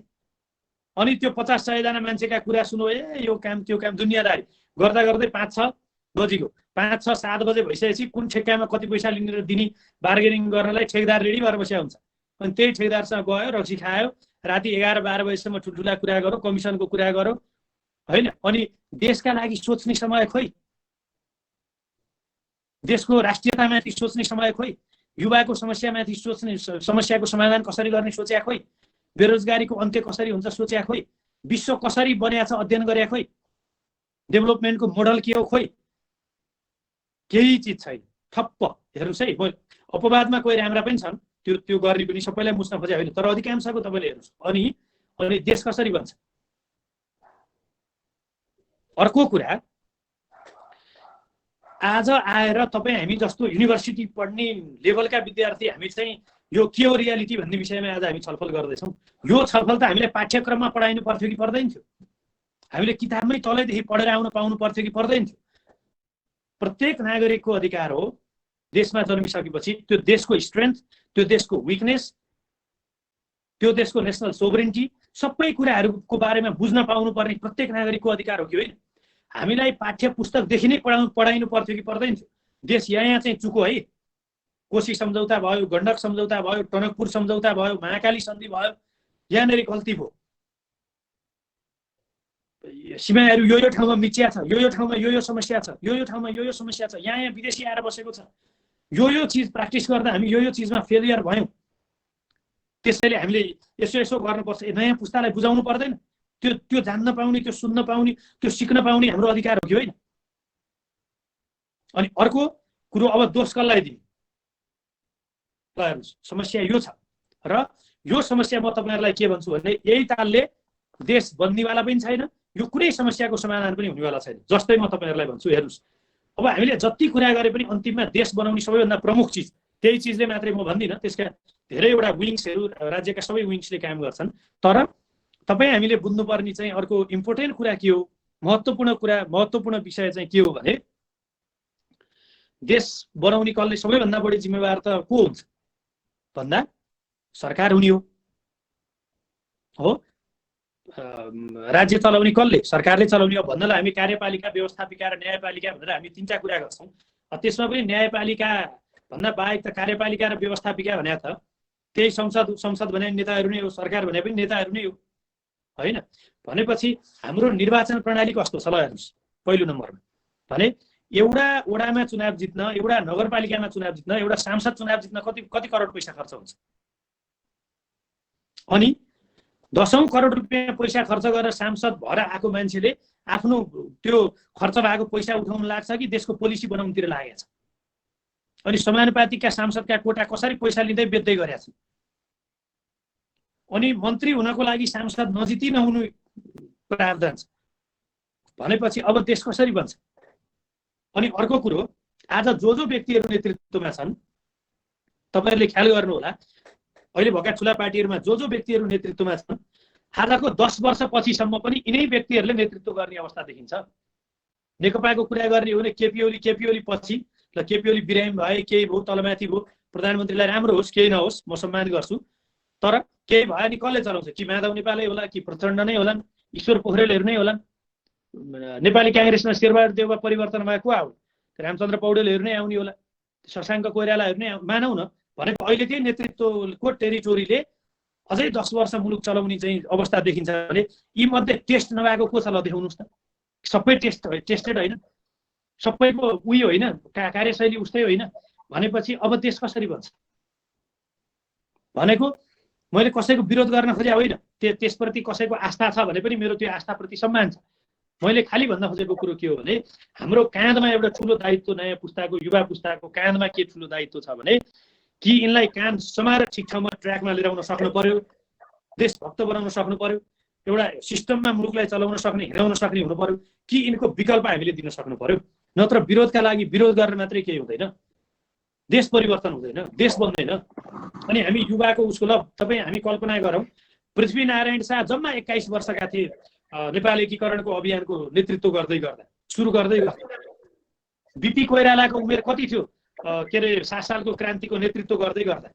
मदन भण्डारीको उमेर कति थियो के अरे चाहिँ तपाईँको आन्दोलन गर्दै गर्दा अथवा चाहिँ एउटा व्यवस्था परिवर्तनको, मुलुक परिवर्तनको सपना देखेर नेतृत्व गर्दै गर्दा? र आज तपाईँ हामी कति वर्ष भयौँ र तपाईँ हामीले के गर्न सक्यौँ अथवा तपाईँ हामी के सोचिरहेका छौँ, यो कुरो हामीले आफूले आफैलाई पनि प्रश्न गर्नुपर्ने आवश्यकता छ, हामीले आफूले आफैलाई पनि सोध्नुपर्ने आवश्यकता छ। र साथसाथै तपाईँ हामी सबै एउटा जिम्मेवार नागरिक हुनुको हैसियतले हाम्रो साझा कर्तव्य के हुन आउँछ भने सरकारले गरेको राम्रो कुरालाई सपोर्ट गर्ने। जस्तो अहिले इतिहासमा कसैले नआँटेको कुरो केपी ओलीले आँट्नुभयो, उहाँले आफ्नो देशको भूमि समेटेर उहाँले नक्सा सार्वजनिक गर्नुभयो, हामीले त्यसमा सरकारलाई साथ दिनुपर्छ। तर अघि नै पनि छलफल गऱ्यौँ, हाम्रै प्रधानमन्त्रीले भन्नुभएको होइन केही समय अगाडि नक्सा त जसले पनि प्रिन्ट गरिदिन्छ, भूमि ल्याउनु पर्छ हो कि होइन? त्यस कारणले गर्दा हामी त्यो दिन खुसी हुनेछौँ र त्यो दिनसम्म हामीले सङ्घर्ष र हाम्रो दबाब, हाम्रा विरोध, हाम्रा कार्यक्रमहरू निरन्तर रूपमा हामीले जारी राख्नुपर्छ, जुन दिनसम्म त्यो भूमिमा लिम्पिया धुराको डाँडोमा नेपालको झन्डा फहराइँदैन र त्यो ठाउँबाट इन्डियन सेनालाई, भारतीय सेनालाई लखेटेर जुन दिनसम्म त्यहाँ नेपाली सेनाको ब्यारेक स्थापना गर्न सकिँदैन त्यो दिनसम्म हामी हाम्रो सङ्घर्ष जारी राख्नुपर्छ। र यो म तपाईँहरूलाई आग्रह र अनुरोध गर्दै यसको साथसाथमा हामीले अर्को अध्ययन गर्नुपर्ने विषय भनेको देश कसरी बन्छ त?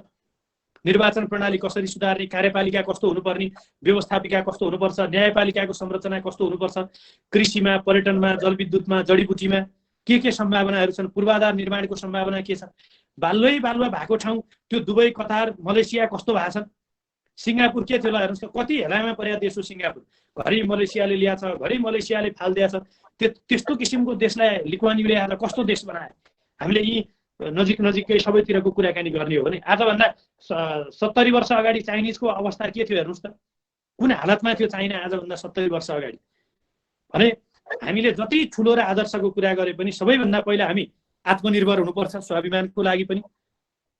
त्यसकारणले पहिला आत्मनिर्भर, आफ्नो खुट्टामा उभिने, अर्काको उत्पादन खानु नपरोस्, अर्काको उत्पादन किन्न नपरोस्, अर्काका निर्भर हुनु नपरोस् होइन। र त्यसको साथसाथमा चाहिँ पर्यटन, जलविद्युत। अब जलविद्युतबाट देश बन्छ, कसरी देश बन्छ? कोशी, गण्डकी, महाकाली भयभरका सबै सम्झौता गरेर खोला लाएर बुझाएको छ, अनि कसरी निक्लिन्छ त्यहाँबाट भन्नुहोस् त? यसमा पनि हामी फर्किनु पर्छ कि पर्दैन? त्यसैले म सबै युवा साथीहरूलाई म आग्रह गर्छु, अनुरोध गर्छु, तपाईँहरूको चाहिँ यो सबै जुन अहिलेको यो चासो छ, जुन चिन्ता छ, यो चिन्तामा चाहिँ म तपाईँहरू सबैलाई म धन्यवाद पनि दिन चाहन्छु। र अब अलि धेरै पनि बोलेँ कि अब अन्तर्क्रियातिर पनि लागौँ होला। ल, धेरै धेरै धन्यवाद, नमस्कार। हस् सर, एकदमै धेरै धेरै धन्यवाद हजुरलाई। इतिहासदेखि आजसम्मको कुराहरू भनिदिनु भयो, यसमा युवाहरू कहाँ कहाँ चुके, कहाँ कहाँ बढ्नुपर्छ, हाम्रो राजनीतिक परिस्थितिले गर्दाखेरि के भयो, कस्तो भयो, सबै कुराहरू भनिदिनु भएकोमा एकदमै धेरै धन्यवाद। अब चाहिँ हामी क्वेसनतिर लाग्छौँ। रोट्र्याक्टर राजु चन्दले चाहिँ हजुरलाई पर्खाल लगाउने कुरा कहाँसम्म पुग्यो सर भनेर सोध्नु भएको छ। मलाई चाहिँ अलिक इन्ट्रेस्टिङ क्वेसन हुन्छ जस्तो लाग्यो। अनि यो सँगसँगै रोट्र्याक्टर विश्वपुरीले पनि हजुरलाई क्वेसन सोध्नु भएको छ, म दुवै एकैचोटि सोध्न चाहन्छु। गभर्मेन्टले कलेक्ट गरेको एभिडेन्सलाई चाहिँ पब्लिक डोमेनमा ल्याउन पर्छ, त्यसका लागि सिभिल सोसाइटीले के कस्तो कार्यहरू गरिरहेको छ, के कस्तो रोल हुनसक्छ सिभिल सोसाइटीको? अनि 32 सालमा सिंहदरबारमा आगलागी भएर एभिडेन्सहरू हराएको जस्तो हुने हो कि? र अर्को उहाँको प्रश्न अर्को पनि के छ भन्दाखेरि हामीले चाहिँ अहिले नेपालले आफ्नो राजनीतिक र प्रशासनिक नक्सा जारी गरिसकेपछि र ती 3 क्षेत्रफलहरूलाई आफ्नो भूभागमा समेटिसकेपछि चाहिँ भारतले चाहिँ यस्तो गरिसकेपछि चाहिँ मिडियाहरू मार्फत, डिफ्रेन्ट प्लेटफर्म मार्फत हाम्रो सोभर्जिनिटीलाई चाहिँ अलिकति प्रश्न गरेको हो कि भनेर हामीलाई रङ अक्युजेसन लगाइरहेको बेलामा चाहिँ हामीले यस्तो बेलामा वार्ता गर्ने कि अन्तर्राष्ट्रियकरण गरेर इन्टरनेसनल कोर्ट अफ जस्टिसमै जाने भनेर सोध्नु भएको छ। ल धेरै धेरै धन्यवाद दुवैजना प्रश्न गर्ने साथीहरूलाई। अब पर्खाल लगाउने कुरो चाहिँ के हो भने यो हामीले एउटा दबाब दिने हो होइन। हामीले यो अभियानलाई निरन्तर रूपमा अगाडि बढाएका छौँ र यसमा के हुँदो रहेछ भने तपाईँ हामीले अब मैले यो पर्खाल लगाउने भनेर हामीले अभियान गरेपछि देशमा विदेशमा भएका थुप्रा साथीहरूले फेसबुकमा, फोनमा, भाइबरमा, वाट्सएपमा भनौँ न विभिन्न माध्यमबाट चाहिँ सम्पर्क गरेर ल सर म यति पैसा दिन्छु, म यति पैसा दिन्छु, यसो गर्छु, यो क्याम्पेन सुरु गरिहाल्नु पर्यो, यसरी गर्नु पर्यो, यसरी गर्नु पर्यो भन्ने धेरै किसिमका आवाजहरू आए। म सबैलाई धन्यवाद दिन चाहन्छु। तर हामीले के बुझ्नुपर्छ भने यो पर्खाल चाहिँ व्यक्तिले या कुनै संस्थाले लाउने होइन, पर्खाल चाहिँ सरकारले लाउनुपर्छ। त्यो पर्खाल लाउनुभन्दा अगाडि दुई देशको बिचमा एउटा चाहिँ सीमा, यो सीमा तेरो, यो सीमा मेरो भनेर एउटा समझदारी बन्नुपर्छ है। अनि अन्तर्राष्ट्रिय नीति नियम अनुसार त्यो समझदारी बनेर त्यो टेरिटोरी क्लियर भइसकेपछि अनि नक्सा अनि बल्ल पर्खाल लाउने हो। अनि पर्खाल कसले लाउनु पर्यो भने पर्खाल लगाउने नेतृत्व सरकारले नै लिनुपर्छ। पछि जिम्मा त नेपालीहरूलाई आह्वान गरेको श्रमदान दिन कति मान्छे तयार हुनुहुन्छ। अब सरकारले बजेट छुट्याउनु पर्यो, सरकारको पैसाले भ्याउँदैन भने अहिले स्वतःस्फूर्त नेपालीहरूले त्यसमा चाहिँ पैसा दिएर पनि सहयोग गर्न सकिन्छ। पैसा नहुनेले श्रम दिएर सहयोग गर्न सकिन्छ। केही नहुनेले यो राम्रो कुरा हो भनेर ऐक्यबद्धता दिन सकिन्छ। त्यसैले यो कुरामा चाहिँ यो पर्खालको कुरामा चाहिँ अब तपाईँ हामी सबै युवाको साझा जोड के हुनु पर्यो भने हामीले फेसबुकबाट विभिन्न कार्यक्रमहरूबाट विभिन्न रचनात्मक प्लेटफर्महरूद्वारा चाहिँ हामीले यो क्याम्पेनलाई तीव्र गतिमा अगाडि बढाउँ र सबैजना सँगै अगाडि बढाउँ। र म अर्को के अनुरोध गर्छु भने यो कसैको निजी नेसनालिटी भन्ने कुरा र यस्ता नेसनल क्याम्पेन भनेको कसैको निजी क्याम्पेन हुँदैन। यो मेरो क्याम्पेन मैले गर्ने, मैले लिड गरेर गर्नुपर्ने भन्ने हुँदैन। यो तपाईँहरूको क्याम्पेन पनि हो, यो हामी सबैको क्याम्पेन हो। त्यसैले लिड जसले गर्दा नि हुन्छ, अहिले मैले गरिरहेको छु, भोलि तपाईँले गर्दा नि हुन्छ, अर्को साथीले गर्दा नि हुन्छ। सबै हामी व्यक्तिगत स्वार्थभन्दा माथि उठौँ र सबैजना भएर यो क्याम्पेनलाई चाहिँ तीव्र गतिमा हामीले अगाडि बढाउनु पर्यो। पर्खालको कुरा एक। अब अर्को जुन तपाईँले चाहिँ यो के अरे इन्ट्रेस्टिङ कुरा अर्को चाहिँ गर्नुभयो इन्डियन मिडियाको अरूको हेर्नु सिनियरको त कामै इन्डियन मिडियाको त कुनै स्तरै छैन। मैले डोमिनेट गरेर भन्न खोजेको होइन, किनभने म अघि पछि पनि मैले खास गरिकन चाहिँ यो इन्डियामा मोदीको त्यहाँबाट चाहिँ योगी आदित्यनाथहरूको यिनीहरू किनभने एउटा साधारण परिवेशदेखि त्यो ठाउँसम्म कसरी पुगे, त्यो पपुलारिटी चाहिँ कसरी गेन गरेर खास गरी हाम्रो छिमेकी पनि भएको कारणले इन्डिया कसरी अगाडि बढ्दैछ भन्ने चासोका साथ म खास इन्डियन र चाइनिज च्यानलहरू मैले हेरिरहेको हुन्छु, बिबिसीहरू। म निकै अन्तर्राष्ट्रिय कुराहरूमा पनि चासो राख्ने कारणले गर्दा। तर म इन्डियन च्यानल हेरेर म कुनै स्तरै म त्यस्तो त्यो एकदम मान्छेलाई उग्र बनाउने, अर्कालाई गाली गर्ने, अर्काको विरोध गर्ने मात्रै किसिमको चाहिँ प्रवृत्ति बढी देखिन्छ ती मिडियाहरूमा। अब अहिले पनि हेर्नु न हाम्रो मनिषा कोइरालाकै अभिव्यक्तिलाई लिएर, मिनेन्द्र रिजालकै अभिव्यक्तिहरूलाई लिएर इन्डियन मिडियामा कति धेरै मनिषा कोइरालालाई कति गाली गरेका छन्, कति गरेका छन्, नेपालीहरूलाई कति डोमिनेट गरेका छन् भनेपछि तर त्यसको कुनै तुक छैन, त्यसको कुनै औचित्य छैन। किनभने राष्ट्रियता भन्ने कुरो भूगोलले निर्धारण गर्ने कुरो होइन। देश ठुलो हुँदा राष्ट्रियता ठुलो हुने, देश सानो हुँदा राष्ट्रियता सानो हुने भन्ने होइन। धेरै जनसङ्ख्या भएको ठाउँमा धेरै राष्ट्रियता हुने, कम जनसङ्ख्या भएको ठाउँमा कम राष्ट्रियता हुने भन्ने कुरो होइन। होइन, हामी एउटा सानो कुरा कल्पना गरौँ न। हामी दाजुभाइ दिदीबहिनीहरू कतिजना धेरै छौँ, कोही छोरा मान्छे छौँ, कोही छोरी मान्छे छौँ नि त भनौँ होइन। कोही अलिकति 1 इन्च अग्लो होइएला, कोही 1 इन्च होचो होइएला, कसैका औँलो लामो होला, कसैका औँला छोटा होला, कसैको नाक लामो होला, कसैको नाक छोटो होला होइन, कोही कसैको अलिक ठुलो ज्यान होला, कसैको सानो दुब्लो पातलो होला। तर त्यो भन्दैमा व्यक्तिको इज्जत, मानव अधिकार भन्ने कुरो मोटोको छुट्टै हुने, अग्लोको छुट्टै हुने त्यो भन्ने हुन्छ कहीँ संसारमा भने जस्तै त हो नि देशको कुरामा पनि। त्यस कारणले गर्दाखेरि चाहिँ हामीले यिनलाई सम्झाउनुपर्छ, पाठ सिकाउनुपर्छ। त्यो पाठ सिकाउने दिन आउँछ। नेपाल समृद्ध भइसकेपछि भारतले नेपालसँग आएर झुक्नुपर्छ, त्यो दिन हामीले ल्याउनुपर्छ। त्यो कमिटमेन्ट हामीमा हुनुपर्छ है। अब मिडियाको कुरा त्यो हो। अब अर्को चाहिँ यो अन्तर्राष्ट्रियकरण गर्ने कुरो चाहिँ मैले तपाईँलाई भने नि, अन्तर्राष्ट्रियकरण गर्ने भनेको चाहिँ अन्तर्राष्ट्रिय अदालतमै लगेर मुद्दा हाल्ने भन्ने मात्रै होइन। यसलाई अन्तर्राष्ट्रियकरण गर्ने भनेको चाहिँ यसलाई अन्तर्राष्ट्रिय चाहिँ जगतमा हामीले अन्तर्राष्ट्रिय प्लेटफर्महरूमा यो कुरो उठाउने हो होइन। ठुला ठुला देशमा जुन देशको उसले पनि सहयोग लिएर अगाडि बढाएको छ ती ठाउँमा पनि गएर हामीले कुरा गर्न पर्यो। उसलाई पनि अप्ठ्यारो पर्ने, उसलाई पनि लाज हुने अन्तर्राष्ट्रिय कम्युनिटीमा हुने किसिमको वातावरण बनाउनुपर्छ। र यो चाहिँ अब केही सिप लागेन भने अन्तिममा त मुद्दामा पनि जानु पर्यो। तर मुद्दामा जानुभन्दा अगाडि अब अहिले तत्काल चाहिँ सरकारले आफ्नो नक्सा जारी गर्यो, असहमति दर्ज गरेको छ भनेपछि सम्माननीय प्रधानमन्त्रीज्यूले चाहिँ आफ्नो एउटा विशेष दूत पठाउनु पर्यो। मोदीसँग टेलिफोनमा दूत पठाएर त्यो भाग यो कारणले हाम्रो यसो गरौँ भन्ने एउटा चाहिँ एउटा दुई देशको वार्ताद्वारा चाहिँ त्यो समस्याको चाहिँ समाधान गर्नु पर्यो। अब वार्ताले भएन भने त अब आफ्नो जमिन छोड्ने कुरा त आउँदैन नि, वार्ताले मानेन भन्दैमा चुप्लाएर बस्ने भन्ने कुरो त आउँदैन। अब अन्तिममा केही सिप नलागे त्यहाँ अर्को अप्रिय कुनै अर्को कदम चाल्नुपर्ने हुनसक्छ।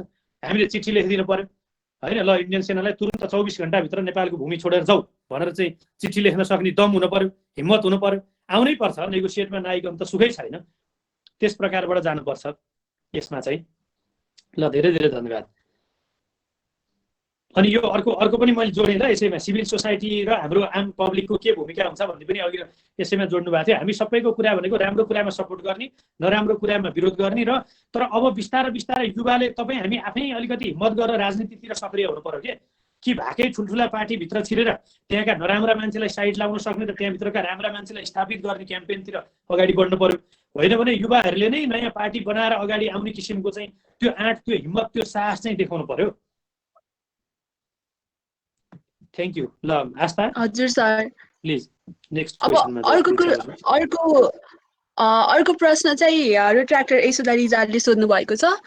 लिपुलेक, कालापानी, लिम्पियाधुरा नेपालको भूमि हुँदै पनि नेपालको नक्सामा चाहिँ किन अहिले मात्रै आएर इन्क्लुड भएको, पहिला किन भएन भन्ने प्रश्न छ। यो चाहिँ विष्णु सरले उत्तर दिनुहुन्छ कि भन्ने आशा गरेका छौँ हामीले। ए प्लिज। धन्यवाद यशोदा। यस्तो छ, नेपालको नक्सा अहिलेसम्म चाहिँ नि यो हाम्रो भूभाग भनेर अहिले सबैजनाले जब कि अहिले सरकारले पनि अब अस्ति लिइसकेपछि हिजोको दिन पनि गरेको भए त हुने रहेछ नि त, आफ्नै भूमि रहेछ नि त, किन आएन भन्ने कुरा एकदम यो अहिले यशोदाले जसरी सोध्यो त्यसै गरी मेरो पनि मनमा एकदम यो ठुलो प्रश्न थियो। जस्तो कि म तपाईँहरू सबैजनालाई बताउँ, म अहिले आफ्नो उमेरको हिसाबले भन्यो भने म 36 वर्षमा लागेँ। मेरो दाजु 42 वर्षको हुनुभयो, मेरो बुवा 62 वर्षको हुनुभयो। मैले मेरो बुवालाई पनि सोधेँ, दाइलाई पनि सोधेँ, अन्त मैले कसैलाई पनि सोधिनँ बुवा तपाईँले कुनै दिन यो चुच्चो भएको नक्सा देख्नुभयो भनेर। बुवालाई त्यति याद भएन, अलि धुमिलो अनुभव होला, याद भएन।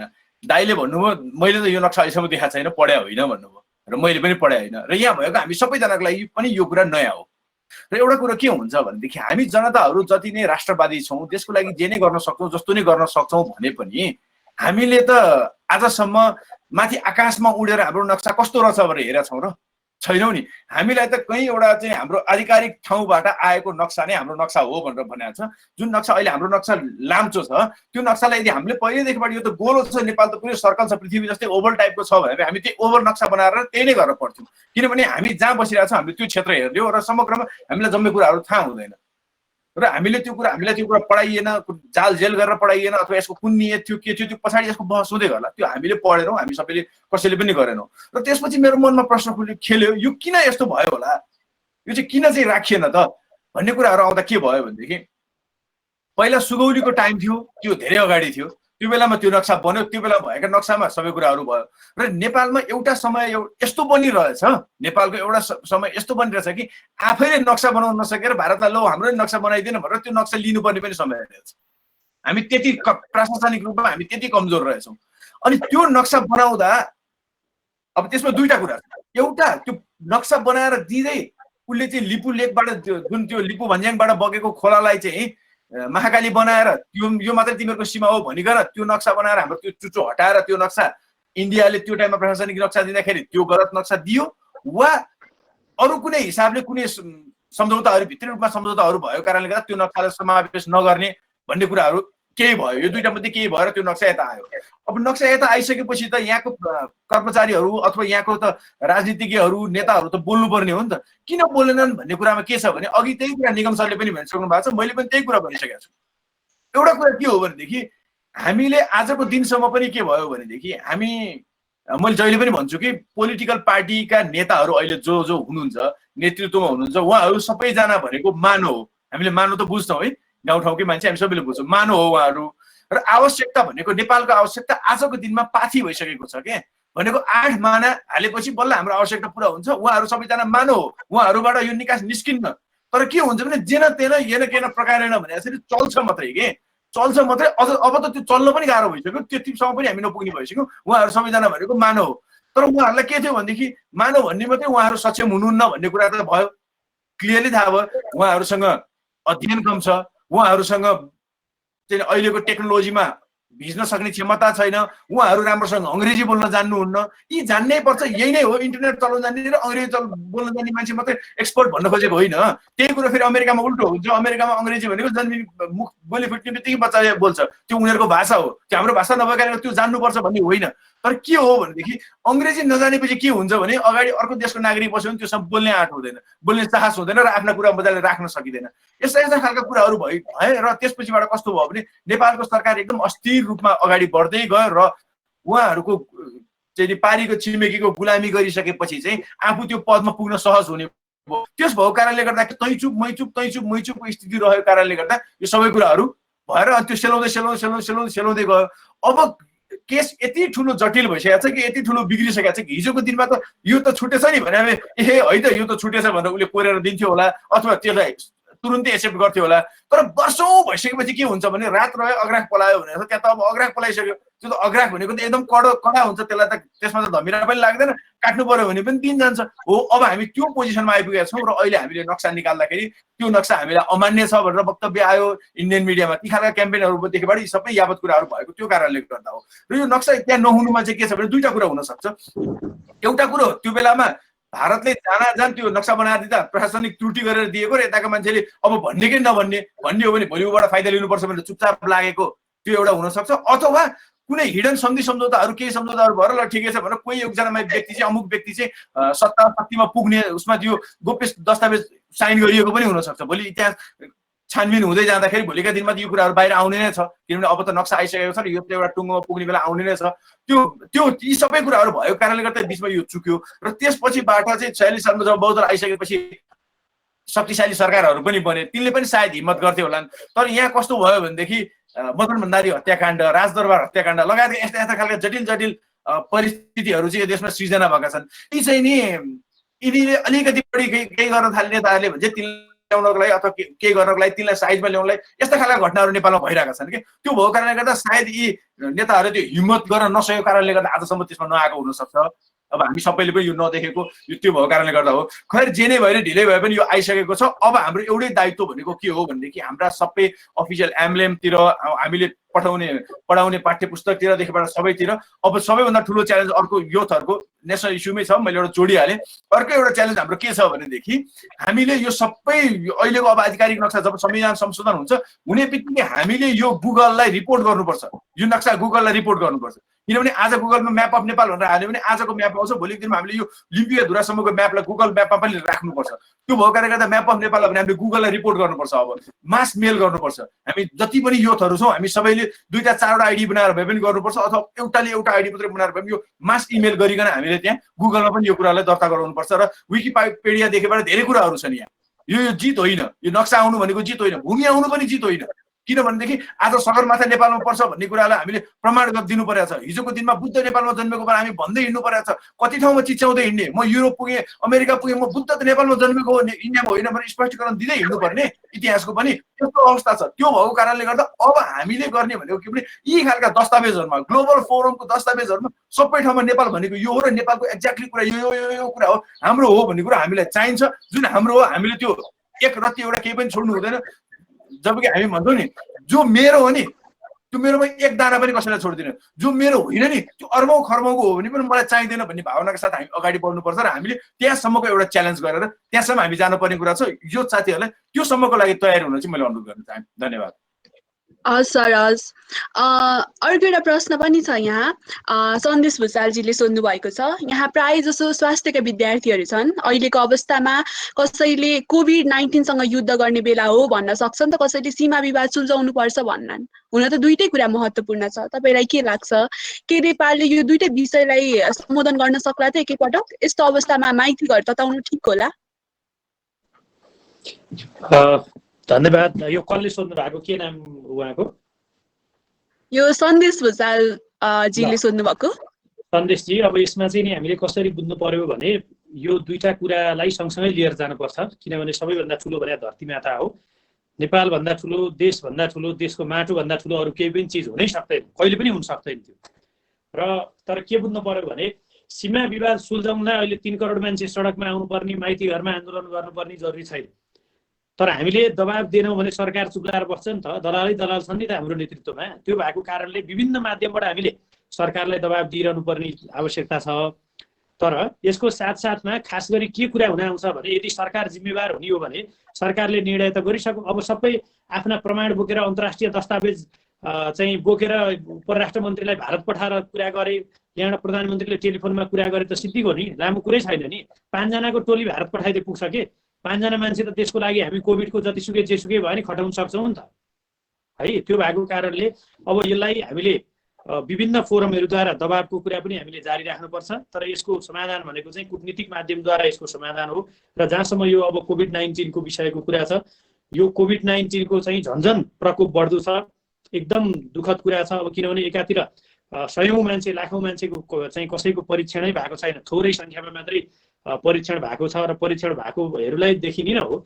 र अब सरकारले फेरि यसमा पनि व्यापार गरेको छ। हेर्नुहोस् है, कति लाजमर्दो विषयको कुरा छ भने 15,000 रुपियाँ तिरेर प्राइभेटमा गएर चेक गर्न पाउने भनेको छ। सक्नेले त 15,000 तिर्ला, तर यो लकडाउनमा खाना पनि नपाउनेको कसरी चेक जाँच होला?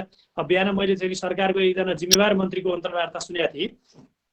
उहाँले के भन्नुभयो भने अब सरकारले पनि गर्दाखेरि पनि त यसमा 8-10 हजार जस्तो त सरकारलाई पनि पर्न आउँदो रहेछ।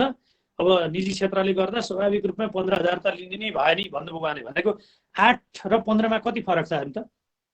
एकजनामा 7,000 को डिफ्रेन्सेस भने सानो डिफ्रेन्सेस हो त यो? अनि यस्तो बेलामा पनि मानवीय कुरामा पनि के हैन, यस्तो महामारीमा मानवीय कुरामा सरकारलाई सहयोग गर्ने सबै निजी क्षेत्रको पनि साझा दायित्व होइन र? यत्रो ज्यानको बाजी लाएर स्वास्थ्यकर्मीहरू चाहिँ सुरक्षाकर्मीहरू स्वास्थ्यकर्मीहरू चाहिँ मैदानमा खटिएको अवस्था छ। तपाईहरुमध्ये कति साथीहरू खटिनु भएको होला, तपाईहरु पनि आफ्नो बडा एकदम ठुलो चाहिँ ख्याल गर्नु होला, होशियार रहनु होला। भनेपछि यो त के हुनु पर्थ्यो भने त्यसरी निजी क्षेत्र पनि त सरकारले चाहिँ ल है अब यस्तो यस्तो किसिमको समस्या छ, सरकारसँग पैसाको अभाव हुन सक्छ, त्यो भएको कारणले हाम्रो नेट खर्च चाहिँ यो परीक्षण गर्दा खर्च चाहिँ यति आउँदो रहेछ। त्यो भएको कारणले जो नागरिकसँग पैसा छ तपाईहरुले कृपया सरकारलाई सहायता गरिदिनु होला, पैसा तिरेर चेक गराइदिनु होला। जोसँग चाहिँ पैसा छैन तपाईहरुले निर्धक्कसँगले गएर निशुल्क चेक गर्नु होला भनेर भन्न सक्नुपर्छ कि पर्दैन? अनि निजी क्षेत्रलाई नि अनुरोध गर्न सक्नुपर्छ कि पर्दैन? यस्तो बेला नाफा नहेर्नुस् है, 8,000 मा हुने कुरामा 15,000 लिन पाइन्छ यत्रो महामारीमा?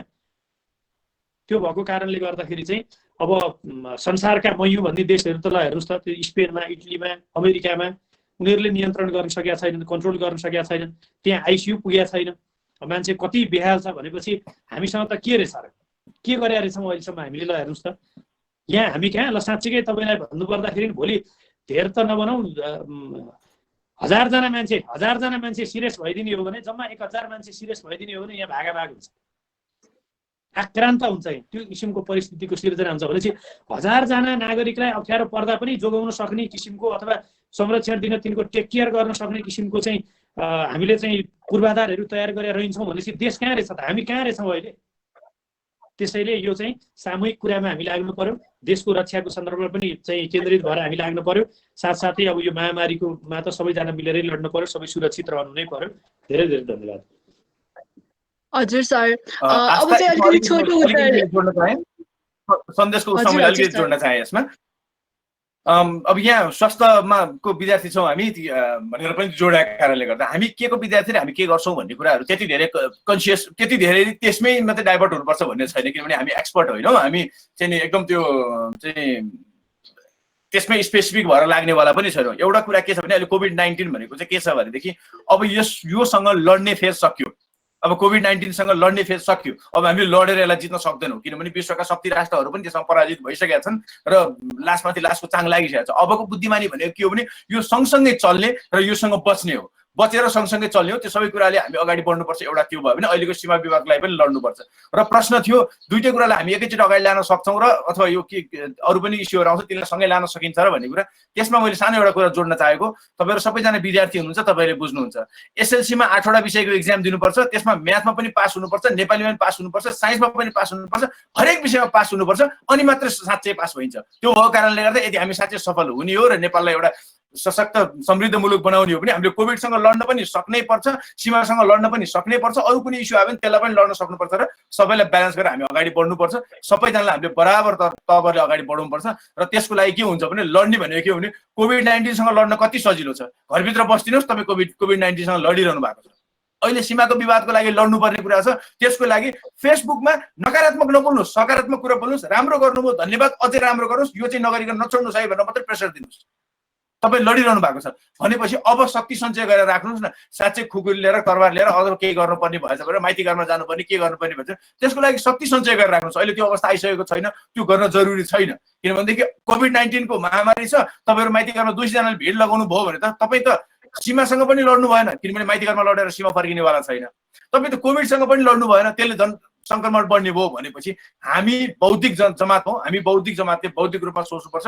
त्यो भनेको अहिलेको टाइममा घरभित्र बस्ने, फिजिकल्ली नसके पनि भर्चुअली हामीले सबैलाई प्रेसर दिने र कम्तीमा सबै सब्जेक्टमा 32 स्कोर गर्ने, तब मात्र हामी पास हुन सक्छौँ। 32 भन्दा तल हामी कुनैमा भयो भने एउटा सब्जेक्टमा मात्रै फेल भयो भने हामीले 90% ल्यायौँ भने पनि हामी फेल हुन्छौँ। त्यस भएको कारणले गर्दा हामी एक भएर सबैलाई समेटेर अगाडि बढ्नुपर्छ। धन्यवाद। हजुर सर, अब अर्को चाहिँ इरन खत्रीजीले सोध्नु भएको प्रश्न छ, 1950 Indo Nepal piece and friendship treaty यदि फलो गरियो भने त सुगौली सन्धि पनि रद्द हुनुपर्ने होइन र? यसको बारेमा केही भनिदिनुहोस् न। अनि मैले चाहिँ सरहरूलाई के रिक्वेस्ट गर्न चाहेँ भन्दाखेरि आन्सरहरू चाहिँ अलिकति सठिक भनिदिनु होला। हामी we are running out of time है। ल यो प्रश्नको उत्तर दिनु हुन आग्रह गरेँ मैले। ल धेरै धेरै धन्यवाद। यसमा के बुझ्नु पर्यो भने एउटा सन्धिले अर्को सन्धिलाई विस्थापित गर्ने भनेर साइन गर्दाखेरि त्यो विस्थापित हुने एउटा कुरो हो, नभए फरक फरक टाइममा भएका सन्धिका फरक फरक महत्त्व हुन्छन्। त्यो भएको कारणले पहिला तपाईँ हामीले के बुझ्नु पर्यो भने सुगौली सन्धि र 1950 को सन्धि भन्दा पनि त्यो 1950 को सन्धि नै सबैभन्दा राष्ट्रघाती सन्धि हो क्या नेपालको सन्दर्भमा। त्यो भएको कारणले हामीले अब चाहिँ 21औं शताब्दीलाई सुहाउँदो र सबैको स्वाभिमान र समृद्धि अगाडि बढ्न कसैको बाटो नछेकिने, एकले अर्कालाई आदर इज्जत गरेर चाहिँ आँखामा आँखा जुदाएर समान हैसियतमा रहन सक्ने दुई देशको सम्बन्धलाई चाहिँ त्यो स्तरमा विकास गर्नको लागि पुराना अब सिमानाको सन्दर्भको कुरालाई हामीले मैले अघि नै पनि भने सुगौली सन्धि साथसाथै त्यो बाँके बर्दिया कैलाली कञ्चनपुरलाई ध्यान दिएर त्यो यो किसिमको आधुनिक नेपालमा परिपक्वता देखाउनु पर्यो। त्यहाँभन्दा बाहेक अरू पुराना सबै सन्धि सम्झौताहरू खारेज गरेर नयाँ चरणमा अगाडि बढ्नुपर्छ, त्यसले मात्रै देशको हित हुन्छ। Thank you. हजुर सर धन्यवाद। वरुण ग्यावालीजीको प्रश्नको उत्तर आइसके जस्तो लाग्यो मलाई। उचित खबरदारीको माध्यम के होला भनेर सरहरूले भनिदिइसक्नु भयो जस्तो लाग्यो। त्यसकारणले मैले यो प्रश्न लिन। अब यहाँनिर चाहिँ प्रश्नहरू चाहिँ कस्तो मलाई पनि एकदमै जिज्ञासा लागिरहेको छ। बोर्डरमा भएको नेपालीहरूको दुईतिरको नागरिकता छ भन्नुभयो हजुरले, कतातिरको सरकारले चाहिँ उनीहरूको जिम्मेवारी वहन गर्छ, कतातिरको सरकारले चाहिँ उनीहरूको रेखदेख गर्ने कार्य गरिरहेको छ र यदि इन्डियाले चाहिँ आफ्नो आर्मीलाई चाहिँ लिपुलेखबाट पिसफुल एक्टबाट हटाएन भने चाहिँ will international court of justice help us? यो प्रश्न चाहिँ सदीक्षाले सोध्नुभएको छ। सदीक्षाजी यसमा के अरे जी यसमा के गर्नु पर्यो भने इन्डियामा दुईतिर जसको नागरिकता छ त्यसको हेरचाह कसले गर्ने भन्ने सन्दर्भमा चाहिँ जो इन्डियन हुन् इन्डियातिरै जाउन्, जो हाम्रा नेपाली हुन् नेपालीलाई नेपाली संरक्षण दिन्छ, सुरक्षा दिन्छ है। पहिला आफ्नो देश क्लियर हुनु पर्यो, आफ्नै देशमा जानु पर्यो। हामी त्यो त भुटानी शरणार्थी कति छन्, अरू यो सिक्किममा गरेर बस्ने कति छन्, अरू संसारमा अब अहिले साह्रै द्वन्द्वग्रस्त ठाउँबाट हिँड्ने कोही छन्। नेपालको क्षेत्रफल पनि सानो छ, जनसङ्ख्या पनि सानो छ। त्यो भएको कारणले विश्वभरिका शरणार्थी पाल्न सक्ने तागत हाम्रो छैन, हामीलाई जरुरी पनि छैन। त्यो ठुला देशले टाउको दुखाउँछन् त्यसमा।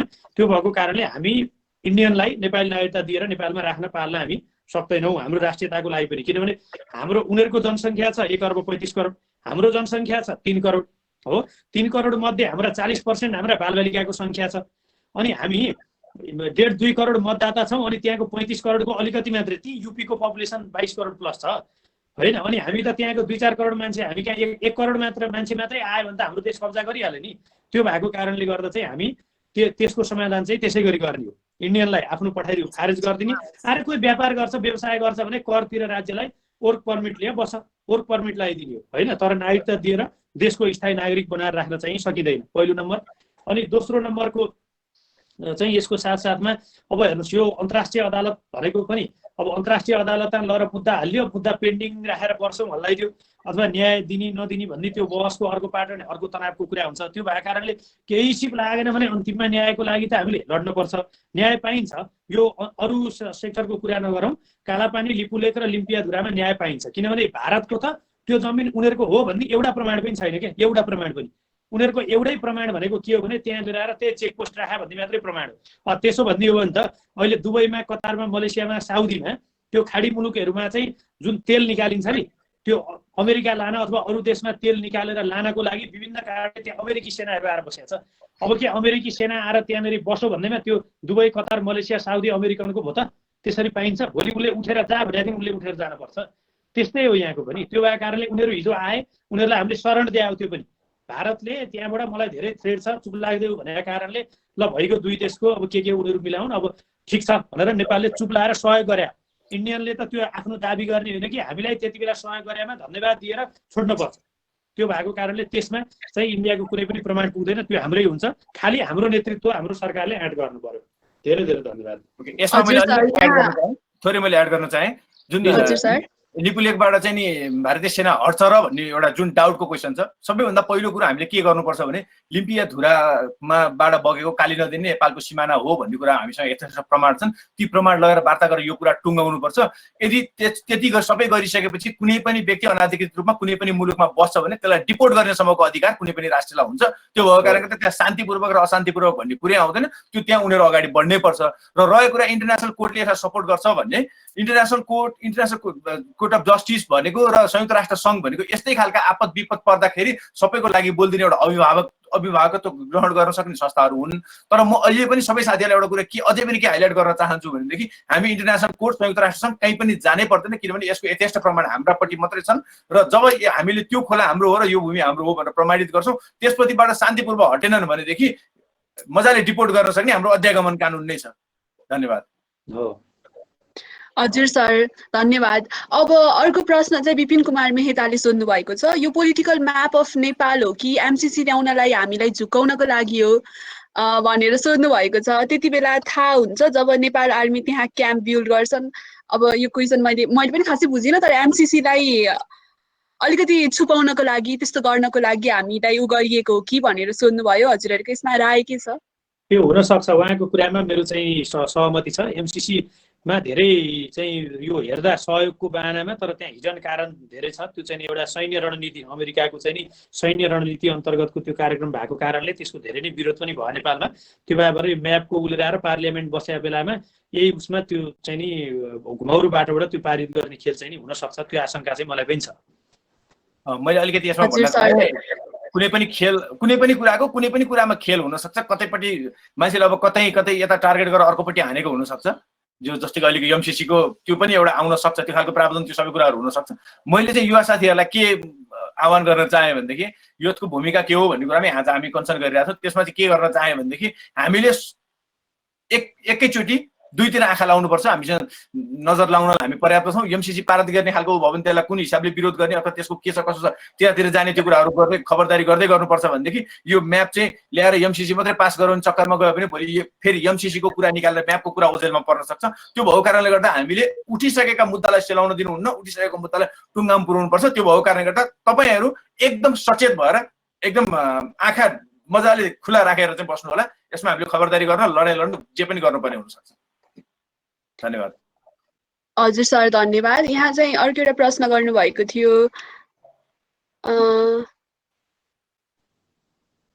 किरण पौडेलजीको प्रश्न छ अर्को। अहिले चाहिँ नागरिक समूहको भूमिका कस्तो छ? अलि सेलाएको जस्तो पो देखिन्छ, के हो सर भनेर सोध्नु भएको छ।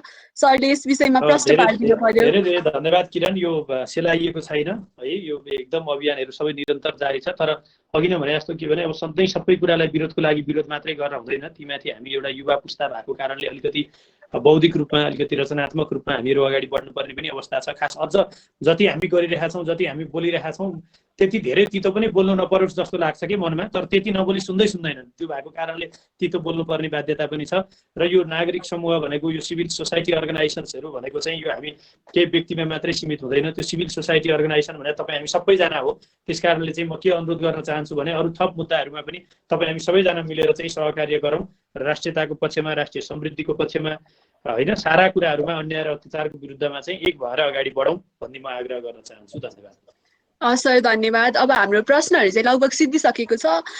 म चाहिँ यहाँ रोट्र्याक्टर पेशल भट्टराईजीलाई आफ्ना केही शब्दहरू राखिदिनको लागि निम्त्याउन चाहेँ। धन्यवाद आस्था बहिनी। सर्वप्रथम त रोटा क्लब काठमाडौँ रोटा क्लब मातृभूमि बालुवाटार आयामलाई धेरै धेरै धन्यवाद। यस्तो मजाको सेसन ल्याइदिनु भयो। सँगसँगै निगम होय दाई र विष्णुहरि दाईलाई पनि धेरै धेरै धन्यवाद। एकदम अहिलेको लागि एकदम चाहिने करेन्ट इस्युमा तपाईँ एकदम मजाले बहस गरिदिनु भयो र एकदम धेरै कुरा नयाँ कुराहरू पनि सिक्न पाएँ। त्यसको लागि धेरै धेरै धन्यवाद तपाईँहरूलाई पनि। तर मैले एक दुईवटा कुराहरू खास यसमा जोड्न चाहेको कुरा चाहिँ के हो पनि भन्दाखेरि चाहिँ नेपालमा अब केपी शर्मा ओलीजीले पनि पहिला पनि भनिसक्नु भएको छ कि हुन्छ नि म्यापमा हाल्नलाई कुन ठुलो कुरो हो र म्यापमा त हालिहालिन्छ नि भन्ने टाइपको कुरा पनि आएको हो। त्यसपछि अनि सँगसँगै अर्को कुरा नेपालमा जब अहिलेको सरकारहरू आयो तथा पुरानो सरकारहरू हेर्दाखेरि पनि जुन एउटा काण्ड आउँछ त्यो काण्डलाई छुपाउनलाई अर्को काण्ड ल्याइन्छ, अर्को काण्ड छुपाउनलाई अर्को काण्ड ल्याइन्छ।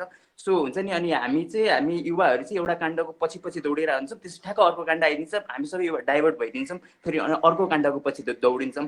सो अहिले पनि अब कोरोना सँगसँगै जुन करप्सनको कुराहरू एकदमै चलिरहेको थियो, ओग्नी ग्रुपदेखि लिएर हुन्छ नि मेडिकलको करप्सन, हुन्छ नि यो मेडिसिनमा करप्सन, यो करप्सनको इस्युहरू एकदम मजाले चलिरहेको बेला ठ्याक्क यो म्याप आयो। म्यापको पनि अब म्याप हजुरहरूले भने जस्तै केपी शर्मा ओलीजीले भने जस्तै जुन म्याप नक्सामा हाल्नलाई ठुलो कुरा होइन, तर मेरो विचारमा चाहिँ नक्सामा हाल्नुभन्दा पनि पहिला कूटनीतिक तवरले जुन तपाईँहरूले भन्नुभयो हामीसँग यथेष्ट प्रमाणहरू छन्, त्यो प्रमाणहरू म्यापमा हाल्नुभन्दा पहिला पनि हामी बरु त्यो प्रमाणहरू लिएर गएर कूटनीतिक तवरबाट दिल्लीमै गएर हुन्छ नि यो सल्भ गरेर अनि म्यापमा हाल्न पाएको भए अझै मजा आउँथ्यो। हुन्छ नि मलाई चाहिँ हुन्छ नि यसमा चाहिँ अब तपाईँहरूको के भ्यू छ, यो कुनै काण्ड छुपाउनलाई अथवा हुन्छ नि कुनै नयाँ काण्ड आउनलाई हुन्छ नि यस्तो कि खेल खेलिरहेको हो कि सरकारले भन्ने हुन्छ नि मेरो शङ्का चाहिँ यसमा छ। तपाईँहरूको के धारणा छ यसमा भनेर मैले बुझ्न चाहेँ।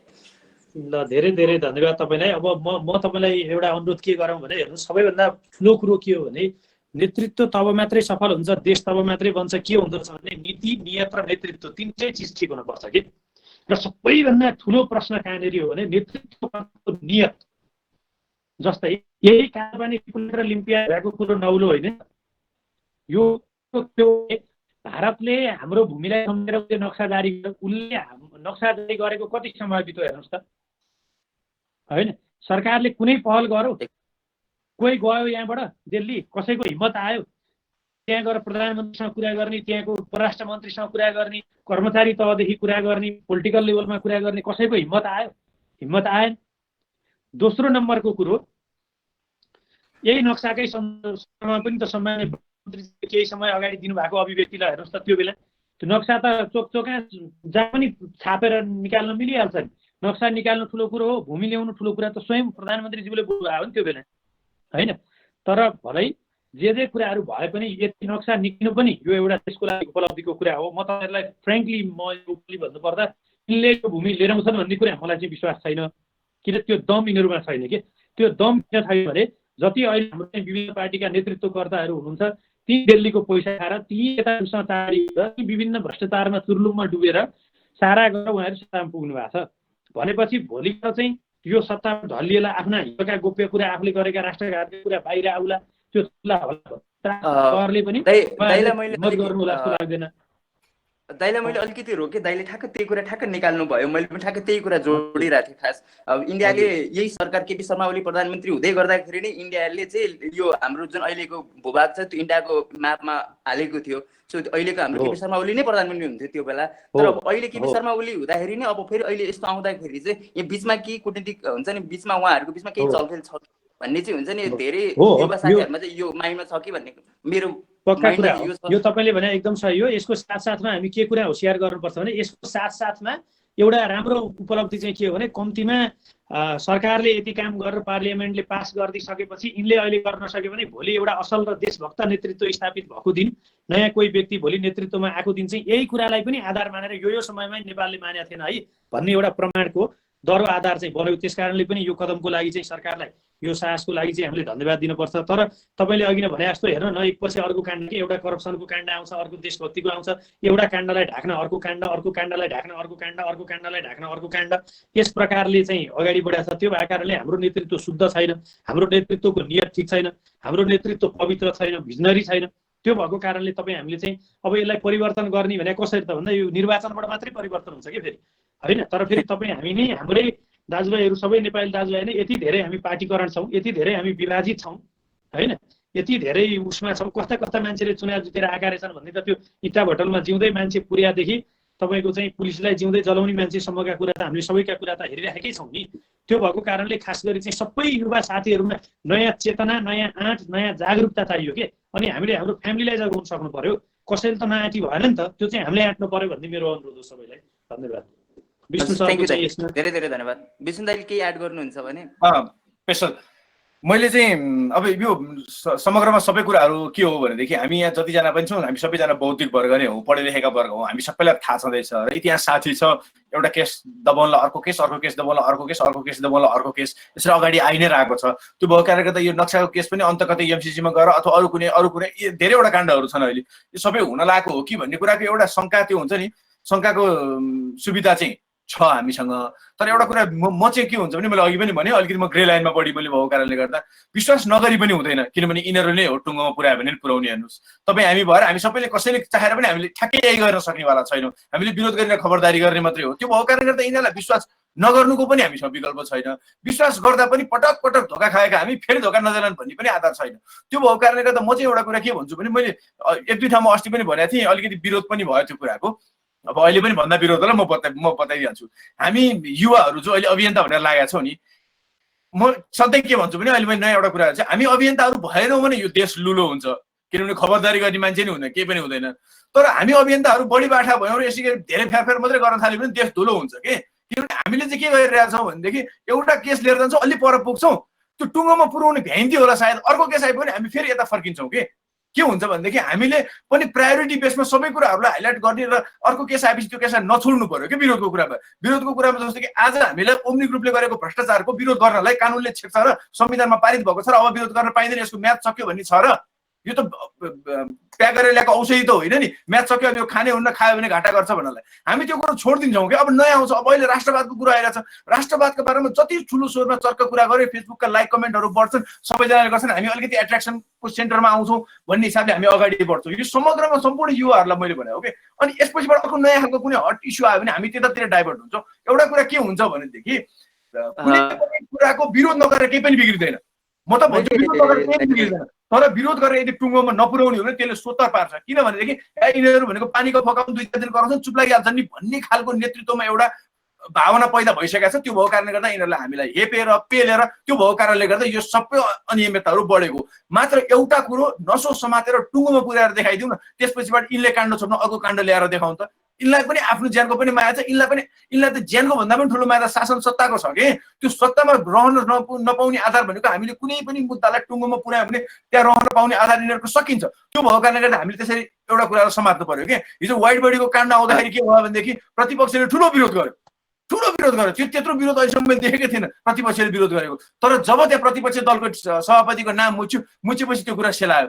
भनेको चाहिँ के हो त, तुम करे तो लीला हम करे तो क्यारेक्टर ढिला भन्ने एउटा हिन्दीमा उखान छ कि। त्यो यस्तो हिसाबले गयो कि यो प्रतिपक्षदेखिबाट नेतृत्वदेखिबाट हामी जनतासम्म सबै एउटै भयौँ। र एउटा कुरा के हुन्छ भनेदेखि हामीले खोजेको नेतृत्व कस्तो हुन्छ भनेदेखि विष्णुहरि दाहालले खोजेको नेतृत्व विष्णुहरि दाहाल जस्तै हुन्छ। विष्णुहरि दाहालले खोजेको नेतृत्व पेशल भट्टराई जस्तो कदापि हुन सक्दैन। मेरो जुन एटिच्युड छ मैले छाने नेतृत्व पनि त्यही एटिच्युडको हुन्छ।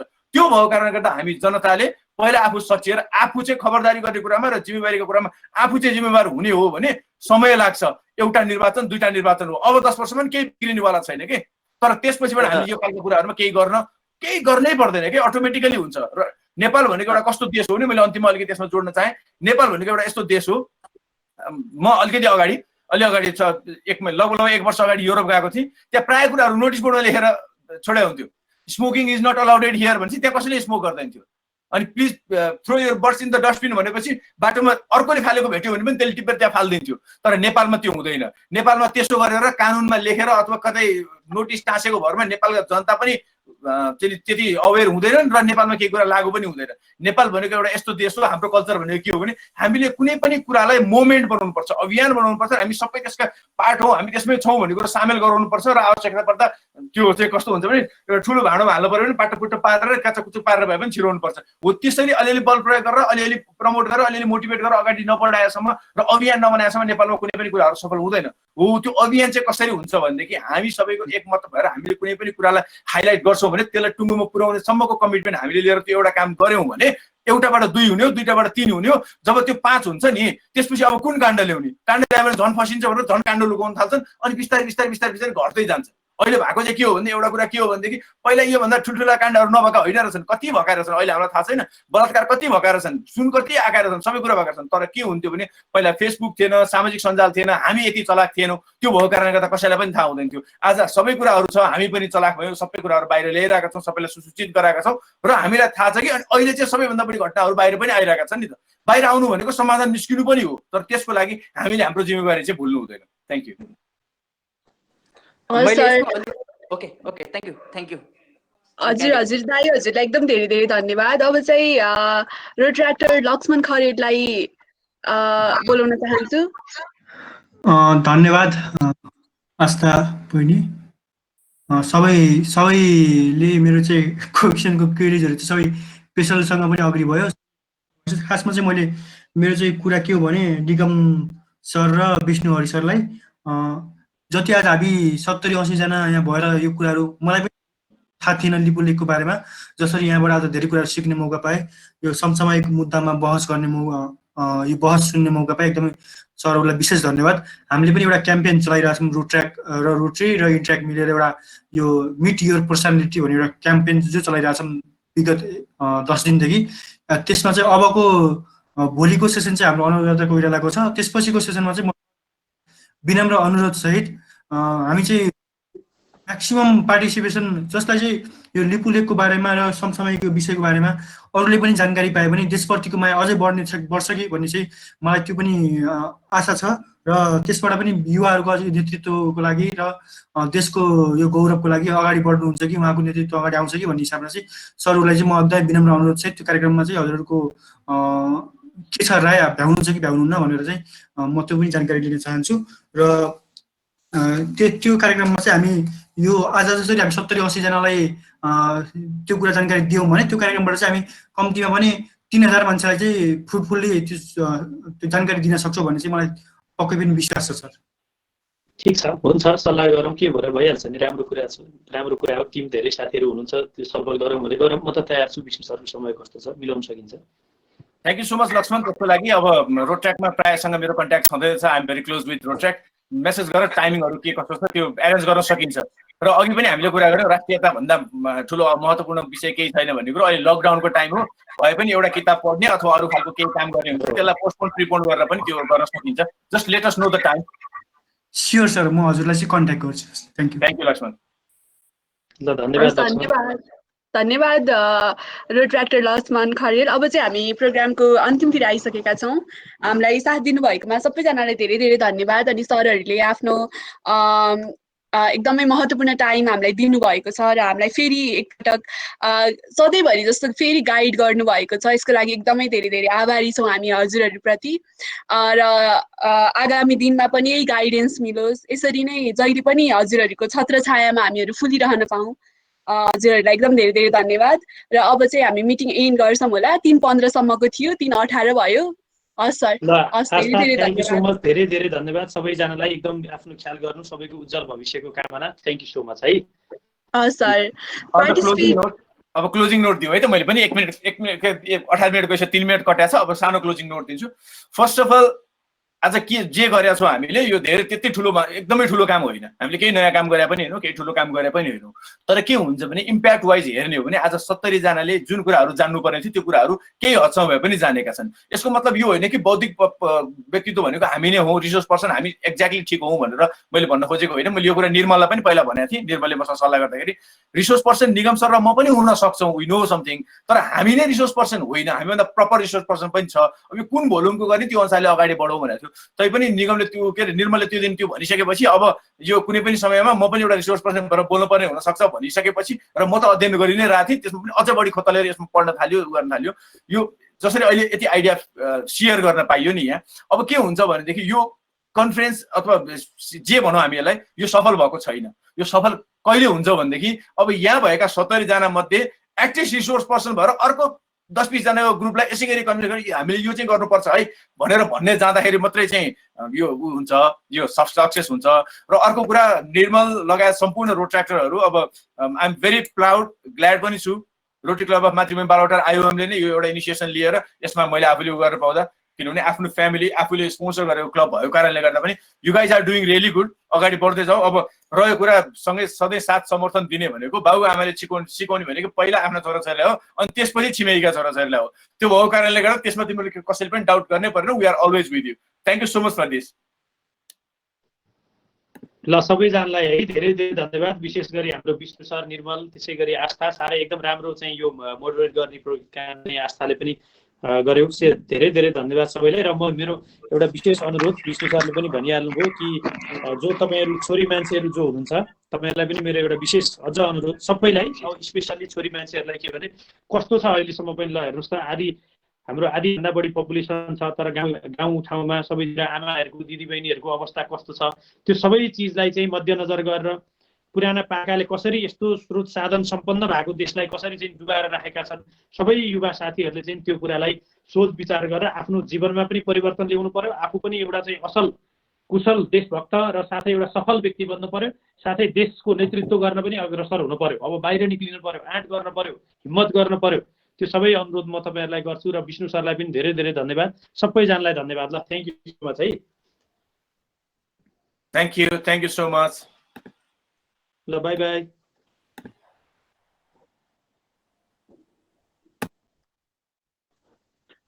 अनि म हाम्रो सौरभ ताम्राकालाई पनि धेरै धेरै धन्यवाद दिन चाहन्छु टेक्निकल एसिस्टेन्टको लागि। र Aastha Subedi, it was very nice and thank you Bishnu sir,